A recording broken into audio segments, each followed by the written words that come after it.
السلام عليكم ورحمة الله وبركاته. بسم الله وعليكم السلام الرحمن ورحمة الرحيم. الله. الحمد لله والصلاة والسلام على رسول الله. أعوذ بالله من الشيطان الرجيم. بسم الله الرحمن الرحيم. واعتصموا بحبل الله جميعا ولا تفرقوا. صدق الله العظيم. প্রিয় দর্শক শ্রোতা, যারা এই মুহূর্তে আমাদেরকে দেখছেন ভয়েস অফ ইনসাফের আজকের এই অনুষ্ঠানে সবাইকে আমন্ত্রণ জানাচ্ছি আজকের আলোচনায়। আজকে আমরা আলোচনা করব বাংলাদেশের অত্যন্ত গতিশীল ছাত্র সংগঠন ইসলামী শাসনতন্ত্র ছাত্র আন্দোলনের 30তম ইসলামী শাসনতন্ত্র ছাত্র আন্দোলনের 30তম প্রতিষ্ঠা বার্ষিকী উপলক্ষে 30 বছরের প্রত্যাশা এবং অর্জন, এই বিষয়কে সামনে রেখে আমরা আলোচনা করব ইনশাআল্লাহ আপনাদের সাথে। আমাদের সাথে যোগ দিয়েছেন আলোচনা করার জন্য সাকিব ভাই, একটু মিউট করলে ভালো।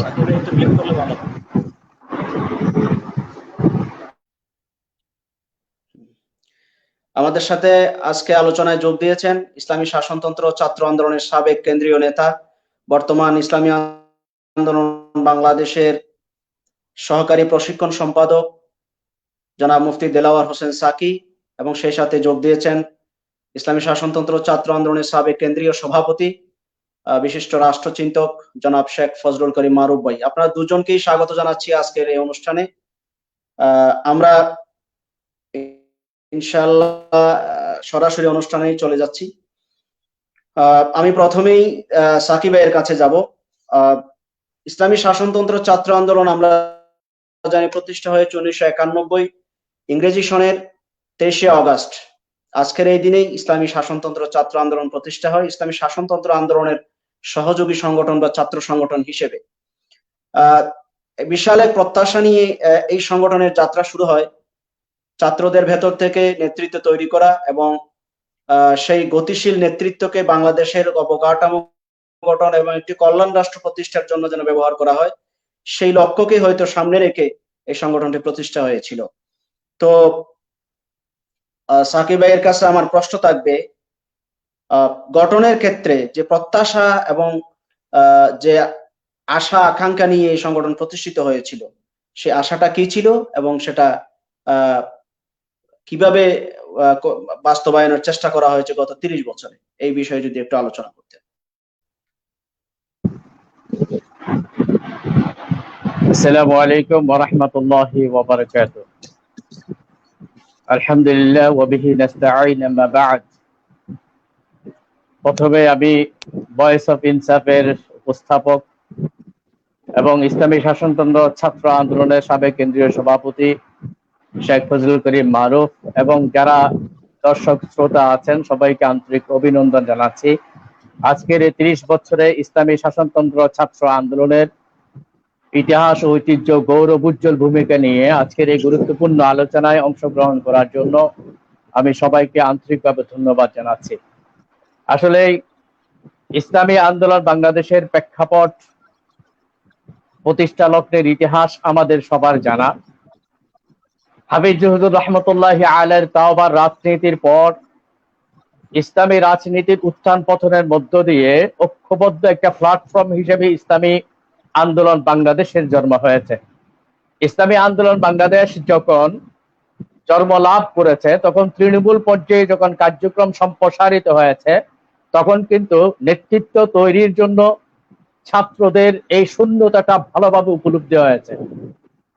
এই জন্য ইসলামী শাসনতন্ত্র ছাত্র আন্দোলন প্রতিষ্ঠার মৌলিক উদ্দেশ্য ছিল যে অন্তত আমরা যারা আজ ইসলামী আন্দোলন বাংলাদেশে ইসলামী খেলাফত প্রতিষ্ঠার আন্দোলন করছি, যদি যোগ্য, দক্ষ, উপযোগী নেতৃত্ব আমরা তৈরি করতে পারি, তাহলে এখন থেকে ছাত্রদের পেছনে এই মেহনতটুকু করা দরকার, যার প্রেক্ষিতে চরিত্র গঠন, জ্ঞান অর্জন, মেধার বিকাশ এবং নেতৃত্ব সৃষ্টি, নৈতিক চরিত্রবান মেধাবী নেতৃত্ব তৈরির জন্য ইসলামী শাসনতন্ত্র ছাত্র আন্দোলনের জন্ম হয়েছে। ইসলামী শাসনতন্ত্র ছাত্র আন্দোলনের সুনির্দিষ্ট উদ্দেশ্য এবং লক্ষ্য আছে। লক্ষ্য উদ্দেশ্য এবং তাদের কাজ এবং পরিকল্পনাকে আমরা যদি আলহামদুলিল্লাহ পর্যালোচনা করি, তাহলে আমরা দেখব যে ইসলামী শাসনতন্ত্র ছাত্র আন্দোলন হাঁটি হাঁটি পা পা করে গত 30 বছরে আলহামদুলিল্লাহ এই দেশের ছাত্র সমাজের অধিকার প্রতিষ্ঠার জন্য জাতীয় যে কোনো বিষয়ে তারা মুখ্য ভূমিকা পালন করেছে। সাথে সাথে দাবি আদায়ের ক্ষেত্রে অধিকার প্রতিষ্ঠার জন্য তারা যেমন আন্দোলন সংগ্রাম করেছে, তেমনি ভাবে বাংলাদেশে ইসলামী খেলাফত প্রতিষ্ঠার জন্য দক্ষ যোগ্য নেতৃত্ব এই ইসলামী শাসনতন্ত্র ছাত্র আন্দোলন উপহার দিতে সক্ষম হয়েছে। অর্থাৎ যেটা মূল লক্ষ্য ছিল যে ইসলামী আন্দোলন বাংলাদেশের মিশনকে যদি আমরা সাকসেস করতে চাই, বাংলাদেশে ইসলামী বিপ্লবের যদি একটা আমরা যদি পথ তৈরি করতে চাই, তাহলে অবশ্যই যোগ্য দক্ষ নেতৃত্বের প্রয়োজন। এই যে শূন্য অবস্থান ছিল, এটা ইসলামী শাসনতন্ত্র ছাত্র আন্দোলন আলহামদুলিল্লাহ এই ক্ষেত্রে যথেষ্ট সফল। কিভাবে সফল? যে আজকে যারা ইসলামী আন্দোলন বাংলাদেশের নেতৃত্ব দিচ্ছেন, বাংলাদেশের টেকনাফ থেকে তেতুলিয়া তৃণমূল পর্যায়ে প্রায় 70% ছাত্র আন্দোলন থেকে উঠে আসা। তাহলে একটা ছাত্র সংগঠনের জন্য এটা অনেক বড় একটা সফলতা যে ইসলামী শাসনতন্ত্র ছাত্র আন্দোলন ছাত্রদের মেধার বিকাশ, অধিকার প্রতিষ্ঠা, দেশ গঠনে যে মুখ্য ভূমিকা পালন করেছে, তার পাশাপাশি অন্তত ইসলামী নেতৃত্ব সৃষ্টির ব্যাপারও ইসলামী শাসনতন্ত্র ছাত্র আন্দোলন গত 30 বছরে বাংলাদেশকে অনেক কিছু দিয়েছে, ইসলামী রাজনীতিকে অনেক কিছু দিয়েছে। এটা ইসলামী শাসনতন্ত্র ছাত্র আন্দোলনের জন্য অনেক বেশি আলহামদুলিল্লাহ অর্জন প্রাপ্তি। হ্যাঁ, প্রত্যাশা ছিল, আমাদের অনেক প্রত্যাশা ছিল, সকল প্রত্যাশা হয়তো আল্লাহ পূরণ করেননি, কিন্তু আলহামদুলিল্লাহ আমাদের যে মৌলিক যে লক্ষ্য ছিল, প্রতিষ্ঠার যে প্রেক্ষাপট ছিল, সেই প্রেক্ষাপটে আলহামদুলিল্লাহ ইসলামী আন্দোলন শাসনতন্ত্র ছাত্র আন্দোলন ভালোভাবে সফলতার সাথে হাঁটতে পেরেছে।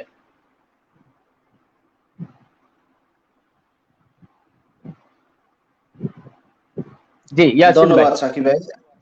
জি, ধন্যবাদ সাকিব ভাই। আপনি প্রত্যাশা এবং প্রাপ্তি দুটোকে সমন্বয় করে আলোচনা করার চেষ্টা করেছেন। আসলে আজকে আমরা যাদেরকে আমন্ত্রণ জানিয়েছি, দুজনই ইসলামী শাসনতন্ত্র ছাত্র আন্দোলনের সাবেক দায়িত্বশীল, একজন কেন্দ্রীয় সভাপতি ছিলেন আর একজন কেন্দ্রীয় সাংগঠনিক সম্পাদক ছিলেন।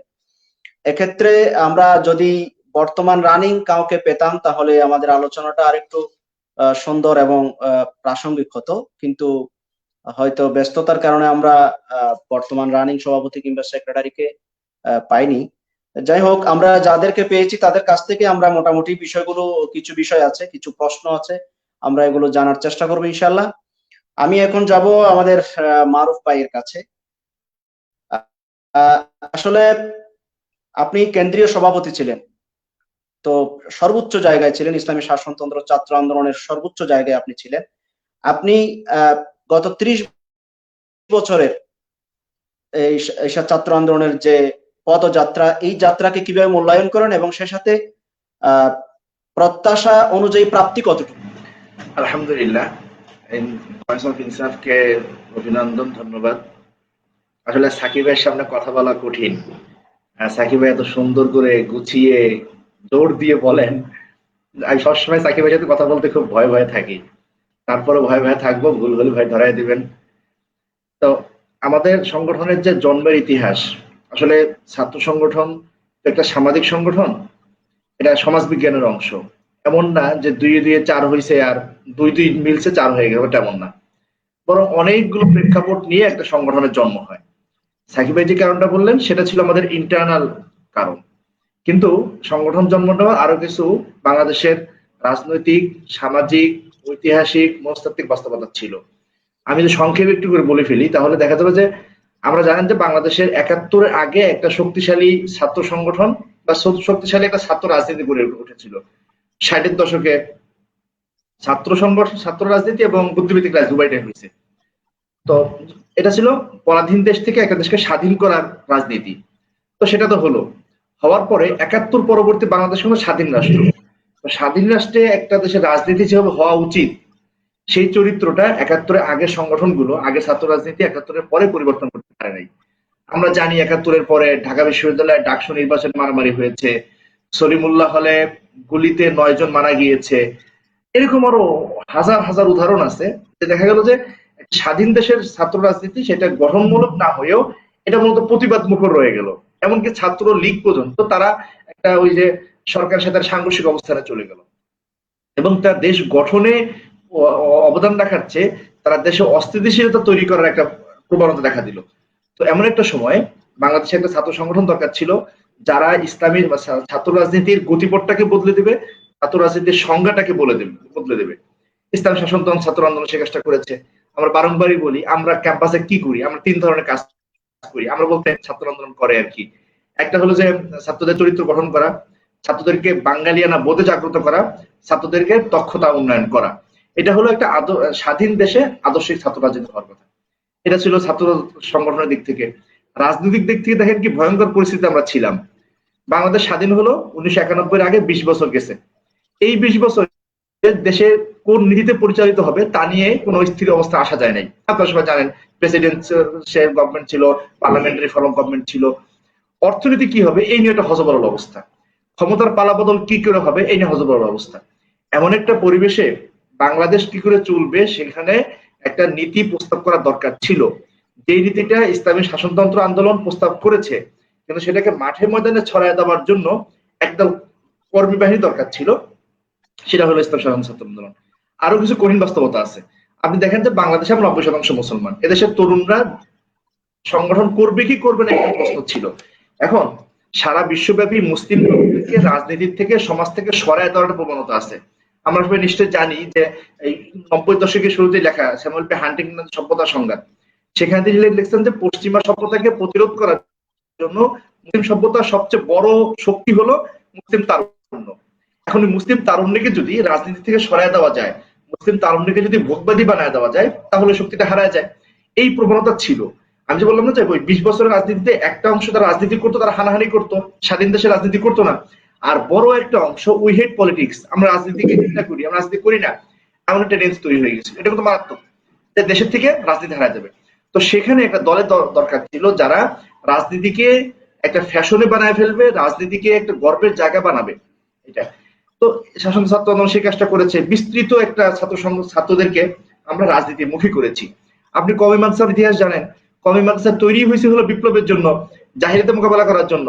কিন্তু দুঃখজনক বাস্তবতা, সমালোচনা হবে হয়তো, কিন্তু বলতেই হবে যে 91 সাল নাগাদ যে বাংলাদেশের কওমি মাদ্রাসা সেটা সমাজ থেকে প্রায় বিচ্ছিন্ন। হ্যাঁ, একটা পরিস্থিতি। আলিয়া মাদ্রাসাটা যেটাকে করা হয়েছিল যে তার দ্বীনি শিক্ষা এবং দুনিয়াবী শিক্ষা সমন্বয় করবে, কিন্তু দেখা গেল যে আলিয়া মাদ্রাসাটা সার্টিফিকেট বিতরণের প্রতিষ্ঠান হয়ে দাঁড়িয়েছে। এই যে সামগ্রিকভাবে ছাত্রদের মাঝে রাজনীতি বিমুখতা, বিশাল একটা কওমি ছাত্ররা মূলধারা থেকে সরে যাওয়া, তাদেরকে অ্যাকোমোডেট করার যে দরকার কাজটা সেটা করার দরকার ছিল। সেজন্যই এমন একটা সংগঠন দরকার ছিল যারা কাজগুলো করবে। এই বাস্তবতা থেকে ইসলামী শাসনতন্ত্র ছাত্র আন্দোলনের জন্ম নেওয়া। এখন আমরা পেয়েছি কি? এটা কি হয়েছে? আমি বলবো যে অবশ্যই হয়েছে। আপনি জানেন যে সারা বাংলাদেশের সকল ক্যাম্পাসে, আমি সেটা স্কুল কলেজ মাদ্রাসা সকল ক্যাম্পাসে বলেন না কেন, ইসলাম শাসনতন্ত্র ছাত্র আন্দোলন একটা ধারা তৈরি করেছে, যেই ধারায় আমরা ছাত্রদের দক্ষতার উন্নয়ন করি, তাদের নৈতিক চরিত্র উন্নয়ন করি এবং তাদের মধ্যে দেশত্ব বোধকে আমরা জাগ্রত করি। এরপরে আপনি দেখেন যে বাংলাদেশের আমি অনেক জায়গায় জুমার নামাজ পড়তে গিয়েছি, সেখানে দেখেছি সেখানে জুমার বয়ানে মানব সৃষ্টির উদ্দেশ্য এই বয়ান আসে এবং এই বয়ানে মানব সৃষ্টির খেলাফত এই বয়ানটা আসে। তো বাংলাদেশের বিস্তৃত অঞ্চলের মসজিদগুলোর বয়ানগুলোতে মানব সৃষ্টির উদ্দেশ্যের অন্যতম যে খেলাফত এই বয়ানটা আমরা সার্বজনীন করতে পারি। কওমি মাদ্রাসায় গঠনমূলক সংগঠন করা, রাজনীতি করা এবং সমাজ নিয়ে ভাবনার যে জায়গাটা সেটা ছাত্র আন্দোলন তৈরি করতে পেরেছে। এখন একটা সামাজিক সংগঠন, এটা তো আর না যে একটা পোশাক কারখানা না, বলে 10 বছরে আপনি কত বেশি শার্ট তৈরি করেছেন তা না, বরং হলো মনস্তত্ত্ব কি পরিবর্তনটা আসে, এবারে চাল চলনে, চরিত্রে এবং সামগ্রিক সমাজে কি পরিবর্তনটা আসে বিভিন্ন মাত্রায়, সেটা যদি বিবেচনা করেন দেখা যাবে ইসলাম শাসনতন্ত্র ছাত্র আন্দোলন পূর্ণ মাত্রায় সফল। হ্যাঁ, এখন কেউ যদি বস্তুবাদী হয়, বলে আপনি কয় পিস শার্ট বানাইছেন, আপনি কতগুলো মন্ত্রী বানাইছেন, কতগুলো ভোট পাইছেন, এসব প্রশ্ন তারা করবে, তারা নিহায় তারা বোকামি প্রশ্ন করবে। তাদেরকে আমি বলবো যে খুব বেশি যদি না যেতে চান তাহলে সাইয়্যিদ কুতুবের বইগুলো পড়েন, ও সাইয়্যিদ কুতুব বলে ভুল বোঝার সম্ভাবনা আছে, আর ইসলামকে পড়েন। ইসলাম একদম ব্যক্তি কয়টা ভোট পাইছে এভাবে দেখে না। ফলে আমি বলবো ইসলাম শাসনতন্ত্র ছাত্রগণ তার জায়গায় প্রসফল। এখন কি আত্মতৃপ্তি ভুগবো না, কারণ খেলাফত আল মিনহাজুন নবুওয়া এখন আসে নাই, রাস্তা অনেক দূরে, অনেক পথ বাকি। কিন্তু আমাদের জায়গাতে ছাত্র আন্দোলন মোটামুটি সফল। জি ভাই। অসংখ্য ধন্যবাদ। আসলে ছাত্র আন্দোলনের মূল প্রত্যাশার যে জায়গাটা, সেই জায়গাটার ক্ষেত্রে প্রাপ্তিটাও কম নয়। তার মানে হলো রাজনীতি বা ছাত্র রাজনীতিটাকে জেনারেলাইজড করা হয়েছে বা সারা দেশে ছড়িয়ে দেওয়ার ক্ষেত্রে একটা বিশাল ভূমিকা রেখেছে ইসলামী শাসনতন্ত্র ছাত্র আন্দোলন গত 30 বছর। এটাই মারুফ ভাইয়ের মূল আলোচনার পয়েন্ট। আমি এবার একটু সাকিব ভাইয়ের কাছে যাব। ছাত্র আন্দোলনের যে সমস্ত উদ্দেশ্যগুলো থাকে তার মধ্যে সবচেয়ে বড় উদ্দেশ্য হচ্ছে নেতৃত্ব তৈরি করা। নেতৃত্ব তৈরি করা, সেক্ষেত্রে ছাত্র নেতারা, সাবেক ছাত্র নেতারা মূল আন্দোলনে বা ইসলামী আন্দোলনে কতটুকু ভূমিকা পালন করছে বা রাজনীতির ক্ষেত্রে তারা কতটুকু ভূমিকা পালন করছে বলে আপনি মনে করেন? আলহামদুলিল্লাহ, প্রথমে আমি মারুফ ভাইকে ধন্যবাদ জানাই, অন্তরে চমৎকার ভাবে প্রেক্ষাপটটা তুলে ধরেছেন। আসলে ইসলামী শাসনতন্ত্র ছাত্র আন্দোলন শুধু ইসলামী আন্দোলন বাংলাদেশের জন্য নেতৃত্ব তৈরি না, মেজাজ গঠনের জন্য, দৃষ্টিভঙ্গি গঠনের জন্য, পূর্ণাঙ্গ দিনটাকে ধারণ করে সামনে এগিয়ে যাওয়ার জন্য যে ধারণাটুকু দরকার, ইসলামী শাসনতন্ত্র ছাত্র আন্দোলন পুরো বাংলাদেশে এর চর্চা এবং লালনটা করেছে। যার কারণে আলহামদুলিল্লাহ এখন মানুষ ইসলামী খেলাফতের ব্যাপারে, ইসলামী রাজনীতির ব্যাপারে যথেষ্ট পজিটিভ ধারণা রাখেন, আমাদের আহ্বানে সাড়া দেন।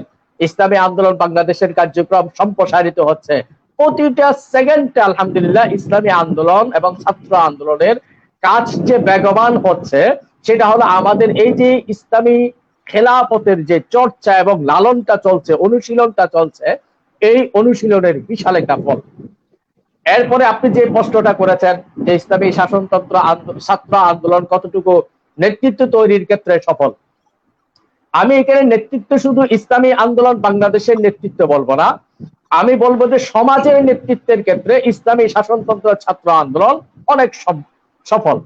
কেননা আমরা গত একাদশ জাতীয় সংসদ নির্বাচনে দেখেছি, বর্তমান ইউপি নির্বাচন চলমান আছে, এই ইউপি নির্বাচনে দেখেছি, এরপর আমাদের পৌর নির্বাচন, সিটি কর্পোরেশন নির্বাচন, আগামী দ্বাদশ জাতীয় সংসদ নির্বাচন, এই নির্বাচনগুলোতে আমরা দেখেছি যারা জনগণের খেদমতের জন্য, জনগণের সুখে দুঃখে সংকটে মানুষকে নেতৃত্ব দিচ্ছেন, এই নেতৃত্বটা ইসলামী শাসনতন্ত্র ছাত্র আন্দোলনের অবশ্যই বিশাল একটা ভূমিকা আছে। যেমন করোনা সংকটের কথা বলেন, এই করোনা সংকটে লাশ দাফন কাফন এবং অক্সিজেন, চিকিৎসা সেবা, দরিদ্র এবং ক্ষুধার্ত মানুষের কাছে খাবার পৌঁছানো, পরিষ্কার পরিচ্ছন্নতা, ভ্যাকসিনের ব্যাপারে সচেতনতা করা, এরপর করোনার ব্যাপারে সচেতনতা করা, এই কাজগুলোর ক্ষেত্রে গত ৩-৪ মাস যদি আপনি বাংলাদেশকে জরিপ করেন তাহলে বুঝবেন যে এই ক্ষেত্রে ইসলামী শাসনতন্ত্র ছাত্র আন্দোলন এবং ইসলামী আন্দোলনের মুখ্য ভূমিকা ছিল। হয়তোবা সেটা মিডিয়ায় ভালোভাবে কভারেজ পায় নাই, ভালোভাবে প্রকাশিত হয় নাই, বা সরকারের বিভিন্ন জায়গায় সেটা সেভাবে উপস্থাপন করা সম্ভব হয় নাই, সোশ্যাল মিডিয়ায় সেভাবে আলোচনা আসে নাই। কিন্তু বাস্তবতা হলো আলহামদুলিল্লাহ এই করোনার চিকিৎসা সামগ্রী বিতরণ, অক্সিজেন সেবা, অ্যাম্বুলেন্স সেবা, দাফন কাফন জানাজা, এরপর এই দারিদ্রতা বিমোচনের জন্য যে খাদ্য সামগ্রী বিতরণ, ত্রাণ তৎপরতা, এই ক্ষেত্রে কিন্তু উল্লেখযোগ্য ভূমিকা যারা করেছে অধিকাংশই শাসনতন্ত্র ছাত্র আন্দোলন থেকে বেরিয়ে আসা। তাহলে অন্তত সমাজের নেতৃত্ব দেওয়ার জন্য, সমাজকে গঠন করার জন্য, সমাজের চাহিদাটা পূরণের জন্য, জনগণের ভাষাটা বুঝে সেই ভাষা অনুযায়ী তাকে সেবা দেওয়ার জন্য যে কাজগুলো করণীয়, সে সমাজের নেতৃত্ব আজ ইসলামী শাসনতন্ত্র ছাত্র আন্দোলনের সাবেকরা দিচ্ছেন, বর্তমানরা দিচ্ছেন। সাথে সাথে এটার পাশাপাশি আমাদের যে রাজনৈতিক নেতৃত্ব, সেই ক্ষেত্রে আলহামদুলিল্লাহ ইসলামী শাসনতন্ত্র ছাত্র আন্দোলন সফল। কিভাবে? আজকে আমি ইসলামী আন্দোলন বাংলাদেশের প্রশিক্ষণ বিভাগে আছি, আমি জানি যে প্রশিক্ষণ সম্পাদক ও সাংগঠনিক সম্পাদক, প্রশিক্ষণ সম্পাদকের মধ্যে 100%, সাংগঠনিক সম্পাদকের মধ্যে 96 থেকে 95% ছাত্র আন্দোলন থেকে উঠে আসা, 50% জেলা সেক্রেটারি ইসলামী শাসনতন্ত্র ছাত্র আন্দোলন থেকে উঠে আসা। তাহলে এখন পরিপক্ষ তাদের দৃষ্টিভঙ্গি, চিন্তা চেতনা, পরিকল্পনা এবং তাদের উদ্যম উৎসাহ এবং প্ল্যান প্রত্যয়টা কত শক্তিশালী, যারা ছাত্র আন্দোলন থেকে উঠে এসেছে, যারা এই চিন্তা হৃদয়ে লালন করে তারা সমাজে বাস্তবায়নের জন্য এই কাজগুলো করবে, তাহলে এটা ইসলামী আন্দোলন বাংলাদেশের আজকে জেলা কমিটিগুলো যদি আমরা পর্যালোচনা করি তাহলে দেখবো যে আলহামদুলিল্লাহ এখানে প্রায় 70% ছাত্র আন্দোলন থেকে উঠে আসা, কারণ যারা আগামীতে সমাজকে নেতৃত্ব দিবে, যারা বিভিন্ন ইউনিয়ন পরিষদ নির্বাচনের চেয়ারম্যান হচ্ছেন, যারা আমাদের জাতীয় সংসদ নির্বাচনের জন্য প্রার্থী হচ্ছেন, এরা আলহামদুলিল্লাহ এই ছাত্র আন্দোলন থেকে উঠে আসছে। এই জন্য আমি মনে করি আলহামদুলিল্লাহ নেতৃত্ব তৈরির ক্ষেত্র এই 30 বছরে ইসলামী শাসনতন্ত্র ছাত্র আন্দোলন সফল।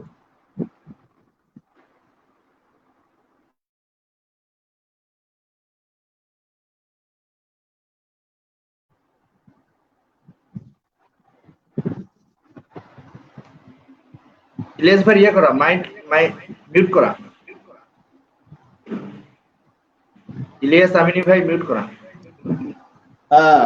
অসংখ্য ধন্যবাদ সাকিব ভাই। আপনি আসলে যে বিষয়টা তুলে ধরতে চেয়েছেন সেটা হচ্ছে মূল আন্দোলনের অধিকাংশ ক্ষেত্রে এখন ছাত্র আন্দোলন থেকে উঠে আসা নেতৃবৃন্দই দলকে সামনের দিকে এগিয়ে নিয়ে যাচ্ছেন। তার উৎকৃষ্ট প্রমাণ গাজী ভাই থেকে শুরু করে যারা এই মুহূর্তে দায়িত্ব পালন করছেন তারাই। না, আমি আরেকটা সংযোজন করি, আমাদের ইসলামী আন্দোলন বাংলাদেশের কেন্দ্রীয় আমেলায় 99% হলো ছাত্র আন্দোলন থেকে উঠে আসা। অসংখ্য ধন্যবাদ। আসলে খুবই আশাব্যঞ্জক একটা তথ্য এগুলো, কারণ এভাবেই কিন্তু একসময় জাতীয় নেতৃবৃন্দ বা সামাজিক যে নেতৃত্বের যে জায়গাটা আছে ওই জায়গাটা প্রশিক্ষিত একটা জনগোষ্ঠীর হাতে যাবে। যেহেতু ছাত্র আন্দোলনের মাধ্যমে বা ছাত্র রাজনীতির মাধ্যমে একজন মানুষ পরিপক্ক সমাজ নেতা বা সামাজিক দায়বদ্ধ একজন ব্যক্তি হিসেবে গড়ে ওঠে, তাদের হাতে যদি নেতৃত্ব যায় তাহলে অবশ্যই একটা সুন্দর নেতৃত্ব বাংলাদেশ পাবে, আমরা সেটাই আশা করছি। আমরা এবার মারুফ ভাইয়ের কাছে যাব। আসলে আমরা দেখেছি ইসলামী ঘরানার ছাত্র আন্দোলনগুলো বা ছাত্র রাজনীতিগুলো মাদ্রাসা কেন্দ্রিক, অধিকাংশ সারা বাংলাদেশের কওমি মাদ্রাসা কেন্দ্রিক, বিশেষ করে আলিয়া মাদ্রাসায় তাদের তেমন কোনো পদচারণা নেই বললেই চলে। সেক্ষেত্রে ইসলামী শাসনতন্ত্র ছাত্র আন্দোলন বিকল্প পথ তৈরি করতে পেরেছে কিনা, বা আলিয়া মাদ্রাসা এবং কলেজ ইউনিভার্সিটিতে তাদের অংশীদারিত্ব, তাদের রাজনৈতিক পদচারণা কতটুকু ব্যক্তি করতে পেরেছেন বলে আপনি মনে করেন? আলহামদুলিল্লাহ, এই প্রশ্নটা একটু 1 মিনিট পরে বলি। তার আগে মানে ছাত্র আন্দোলনের অবদানটা ভাই তো বললেন ইন্টারনালটা, আমি একটু বাইরের থেকে একটা জিনিস বলি। আপনি জানেন যে ছাত্র আন্দোলনের এই অবদানগুলো পাশাপাশি ছাত্র আন্দোলনের আরো কিছু অবদান আছে যেটা জাতীয় পর্যায়ে। তার মধ্যে প্রথম একটা অবদান যেটা নিয়ে হয়তো অনেকে বিতর্ক করবেন, সেটা হলো বাংলাদেশের ইসলাম পন্থাকে, ইসলাম পন্থা বলতে পলিটিক্যাল ইসলাম পন্থা, আমি সাকিবের সাথে ঘরোয়া আলোচনায় বলেছি বাংলাদেশের ইসলাম পন্থা মোটামুটি মোটা দাগে মাওলানা মওদুদী প্রভাবিত রাষ্ট্রবাদী ইসলাম চিন্তা ছিল। শায়েখ রহমতুল্লাহ আলাইহি সেখান থেকে তিনি সরে আসার একটা প্রবল চেষ্টা তিনি করেছেন এবং তিনি মূল দলকে কাঠামোকে সরিয়ে নিয়ে এসেছেন। এখন সেই সরিয়ে নিয়ে আসার পরে সেই নীতিটাকে সামনে প্রতিষ্ঠিত করার যে কাজটা, সেটা ইসলাম শাসন দল ছাত্র আন্দোলন করেছে। বাংলাদেশের প্রথম কোন ইসলামী সংগঠন যারা সাম্য, মানবিক মর্যাদা ও সামাজিক ন্যায় বিচার প্রতিষ্ঠায় ইসলামী একমাত্র সমাধান, এই বয়ান আনলো হলো ছাত্র আন্দোলন, এবং এর মাধ্যমে এই ছাত্র মাধ্যমে সেটা ইসলামী আন্দোলন বাংলাদেশে গিয়েছে। আপনি জানেন নিশ্চয়ই 2008 সালে বোধহয় ইসলামী শাসন ছাত্র আন্দোলনের প্রথম কোন সংগঠন, মানে এটা প্রথম বলতে হলো আমি ইসলামী সংগঠন বলছি, মানে ইসলামী ছাত্র শিবির, সেটাও একটা ইসলামী ধারা সংগঠন, কিন্তু সামগ্রিক অর্থে সেটা ইসলামী সংগঠনের সংজ্ঞায় পড়ে না। আবার এটাকে বিতর্ক করা ইসলামপন্থী সংগঠন, কিন্তু কওমি ধারা ইসলামী সংগঠনের মধ্যে সর্বপ্রথম ছাত্র আন্দোলনই বিজয় দিবসের বর্ণাঢ্য বিজয় র্যালি করলো পতাকা হাতে। আমরাই ইয়াকর শুরু করলাম, 1 সাগর রক্তের বিনিময়ে বাংলার স্বাধীনতা আনলো যারা, মানে 71কে মনে প্রাণে ধারণ করা এবং 71-এর বয়ানকে ধারণ করে সেটা বাস্তবায়ন করার জন্য ইসলামী যে একমাত্র নীতি, সেটা বলা শুরু করলো ইসলাম শাসন দল ছাত্র আন্দোলন। এরপর দেখেন ডাকসু নির্বাচন শুধু একটা ঘটনা না, কিন্তু ঢাকা বিশ্ববিদ্যালয়ে এই স্বাধীনতার এত বছর পরও ইসলামী রাজনীতি নিষিদ্ধ। সেখানে ইসলাম ছাত্র শিবির, ছাত্র মজলিস অনেকে কাজ করেছেন, কিন্তু মারুফ ভাই আমি ছাত্র ঢাকা বিশ্ববিদ্যালয়ের ডাকসু নির্বাচন বা ঢাকা বিশ্ববিদ্যালয়ের রাজনীতি নিয়ে আলাদাভাবে আসবো। আমি আচ্ছা, তো যে এখন আমি আমার প্রশ্নটা করেছি, জায়গাটাতে, জি হ্যাঁ, জি আলিয়া মাদ্রাসা, তো এই জি জায়গাটাতে মাদ্রাসা, মানে ছাত্র আন্দোলন আরেকটা যেটা কাজ করতে পেরেছে সেটা হলো যে পশ্চিমকে মোকাবেলা করার জ্ঞানতাত্ত্বিক বয়ান ছাত্র আন্দোলন তৈরি করতে পেরেছে। এগুলো শুধু ছাত্র আন্দোলনের একক অবদান না, মানে একক নিজেদের কাজে লাগে নাই, সারা বাংলাদেশের সামগ্রিক ইসলাম পন্থায় কাজে লেগেছে।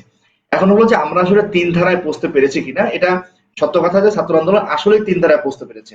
আমি একটা তথ্য দিতে পারি, তথ্যটা এখন আপডেট হয়েছে, কমে নাই, যে বাংলাদেশের প্রত্যেকটা সরকারি কলেজে, অনার্স কলেজে ছাত্র আন্দোলনের শক্তিশালী কমিটি আছে। আমাদের প্রত্যেকটা পাবলিক বিশ্ববিদ্যালয়ে, প্রত্যেকটা আলিয়া মাদ্রাসা, সরকারি আলিয়া এবং অন্য আলিয়াগুলোতেও আমাদের শক্ত অবস্থান আছে। আমি এক সময় দুষ্টমি করে বলতাম, যে কথা বলা ঠিক হবে কিনা, যে বাংলাদেশের অনেক কওমি মাদ্রাসায় যদি সবাই বলে যে তোমরা ওঠো দাঁড়াও আর ছাত্র আন্দোলন সভাপতি যদি বসো, তাহলে অর্ধেকের বেশি ছেড়ে বসে যাবে। এখন এটা হলো ছাত্র আন্দোলনের একটা ইসের জায়গা, যে আমরা এত ভাবে মানুষের কাছে পৌঁছতে পেরেছি। সেজন্য প্রচুর কষ্ট করতে হয়েছে, আমাদের বড় ভাইরা করেছেন। ইসলামের যে বয়ানটা, সেটা বাংলাদেশের তিন ধারা শিক্ষা ব্যবস্থার মানুষের, তাদের চিন্তা কাঠামো, বোঝ ব্যবস্থা পুরো ভিন্ন, তাদের কাছে একদম কমন ভাবে উপস্থাপন করতে পারাটা কঠিন কাজ ছিল। তারপর ছাত্র আন্দোলন পেরেছে। এখন এই তথ্যের পরে একদল বলবে, কই আপনারা তো বিশ্ববিদ্যালয়ে দেখা যায় না, কলেজে দেখা যায় না। তাদেরকে আবারও বলবো যে ছাত্র আন্দোলন তথাকথিত রাজনীতি করে না। আমরা শিক্ষকদের সাথে আমাদের সম্পর্ক অধিকার আদায়ের না, যে আমরা শিক্ষকের বিরুদ্ধে মিছিল করতে হবে। শিক্ষকদের সাথে আমাদের সম্পর্ক হলো শ্রদ্ধার, ভালোবাসার, পারস্পরিক দেনা পাওনার। ফলে আমরা শিক্ষকদের বিরুদ্ধে আন্দোলন করি নাই, সেজন্য হয়তো আন্দোলনের মাপকাঠি আমাদেরকে আপনি দেখেন না। আমরা হয়তো ক্যাম্পাসে তালা লাগাইনি, এই মাপকাঠি আমাদেরকে দেখেন না। কিন্তু ছাত্রদের মনস্তত্ত্ব তৈরিতে শুধু এতটুকু বলবো, সারা বাংলাদেশের সকল বিশ্ববিদ্যালয়গুলোতে হিজাবের সংখ্যা যে তরতর করে বাড়ছে। বাংলাদেশে কয়েকদিন আগে প্রথম আলো জরিপে দেখা গেল যে 92% তরুণ নামাজ পড়ে। এর পিছনে আল্লাহ জানেন, আমরা যারা কাজ করছি আমরা কিছুটা জানি ছাত্র আন্দোলন কিভাবে এই অবদানটা রেখেছে। এখন এটা তো সবকে আবার বললাম, এটা যদি বলেন যে কয় পিস শার্ট উৎপাদন করেছেন, তাহলে বলবো যে তারা আপনি সমাজতত্ত্বই বোঝেন না। আর সমাজতত্ত্ব বুঝলে এই মাপকাঠিতে বোঝা যাবে ছাত্র আন্দোলন কি পরিমাণ অবদান রাখতে পেরেছে। জি, ধন্যবাদ, অসংখ্য ধন্যবাদ। আমরা বুঝতে পেরেছি বিষয়টা। আহ ইসলামী শাসনতন্ত্র ছাত্র আন্দোলন মূলত তিন ধারাই কাজ করছে এবং সমানভাবে এগিয়ে যাচ্ছে। তবে এই পয়েন্টটা আমি একটু সাকিব ভাইয়ের কাছে আসবো। মনে আছে 2001 সালে নির্বাচনের কথা, আপনি তখন জামিয়া ইসলামিয়া পটিয়ার ছাত্র ছিলেন, খুব লুকোচুরি করে দলীয় সংগঠনে কাজ করছিলেন আমাদের প্রার্থীর পক্ষে বা আপনাদের প্রার্থীর পক্ষে। তখন জাতীয় পার্টির সাথে পীর সাহেব হুজুরের একটা জোট হয়েছিল, ওই জোটের প্রার্থী ছিল পটিয়ায়, ওই প্রার্থীর পক্ষে আপনি কাজ করছিলেন, যেহেতু আপনি তখন ছাত্র নেতা। তো এই যে কাজ করার সময় তখনকার যে পরিবেশটা ছিল, লুকোচুরি করে মাদ্রাসার কর্তৃপক্ষ দেখলেই বুঝলেই জানলেই নাম কেটে দেবে বা বহিষ্কার করবে, অনেকে বহিষ্কার করেছে, আমরা দেখেছি আমাদের সেশনে অনেক ঘটনা ঘটেছে। কিন্তু এই পরিবেশটা কিন্তু এখনো যায়।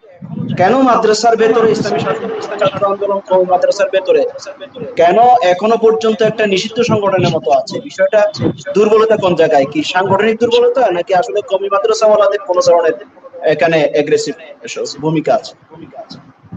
আলহামদুলিল্লাহ, খুব জটিল একটা প্রশ্ন করেছেন। এই জটিল প্রশ্নটা আমি সহজভাবে উত্তর দেওয়ার চেষ্টা করি। আসলে প্রত্যেকটা শিক্ষা প্রতিষ্ঠানের সুনির্দিষ্ট নিজামের উপরে, শৃঙ্খলার উপরে, কিছু নীতিমালার উপরে প্রতিষ্ঠান পরিচালিত হয়।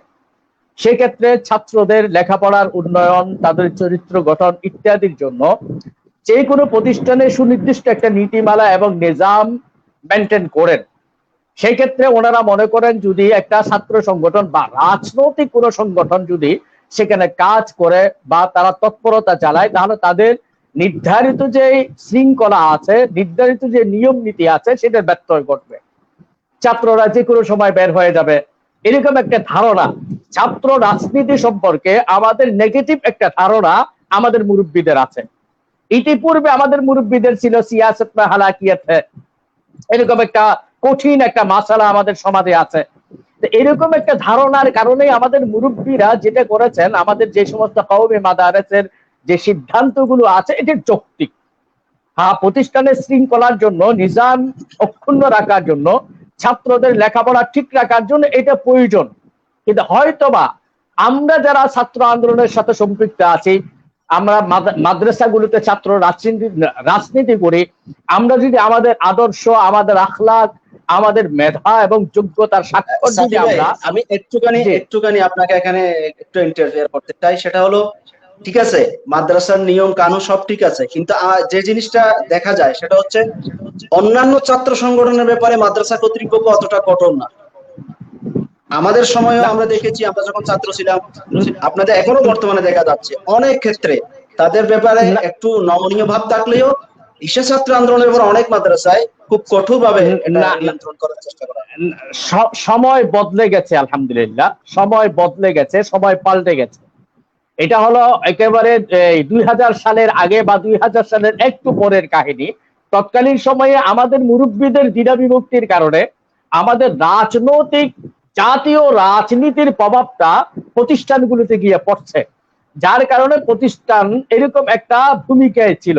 কিন্তু আজকের অবস্থা আলহামদুলিল্লাহ অনেক পরিবর্তন। কিভাবে পরিবর্তন? আমাদের ছাত্র আন্দোলন আলহামদুলিল্লাহ তাদের আদর্শের কারণে, তাদের চরিত্রের কারণে প্রতিটা ক্লাসে 1 নাম্বার 2 নাম্বার 3 নাম্বার 10 নম্বরের সিরিয়ালের যারা আছে ছাত্র, এই মেধাবী জাতি ছাত্রগুলো হলো ছাত্র আন্দোলনের।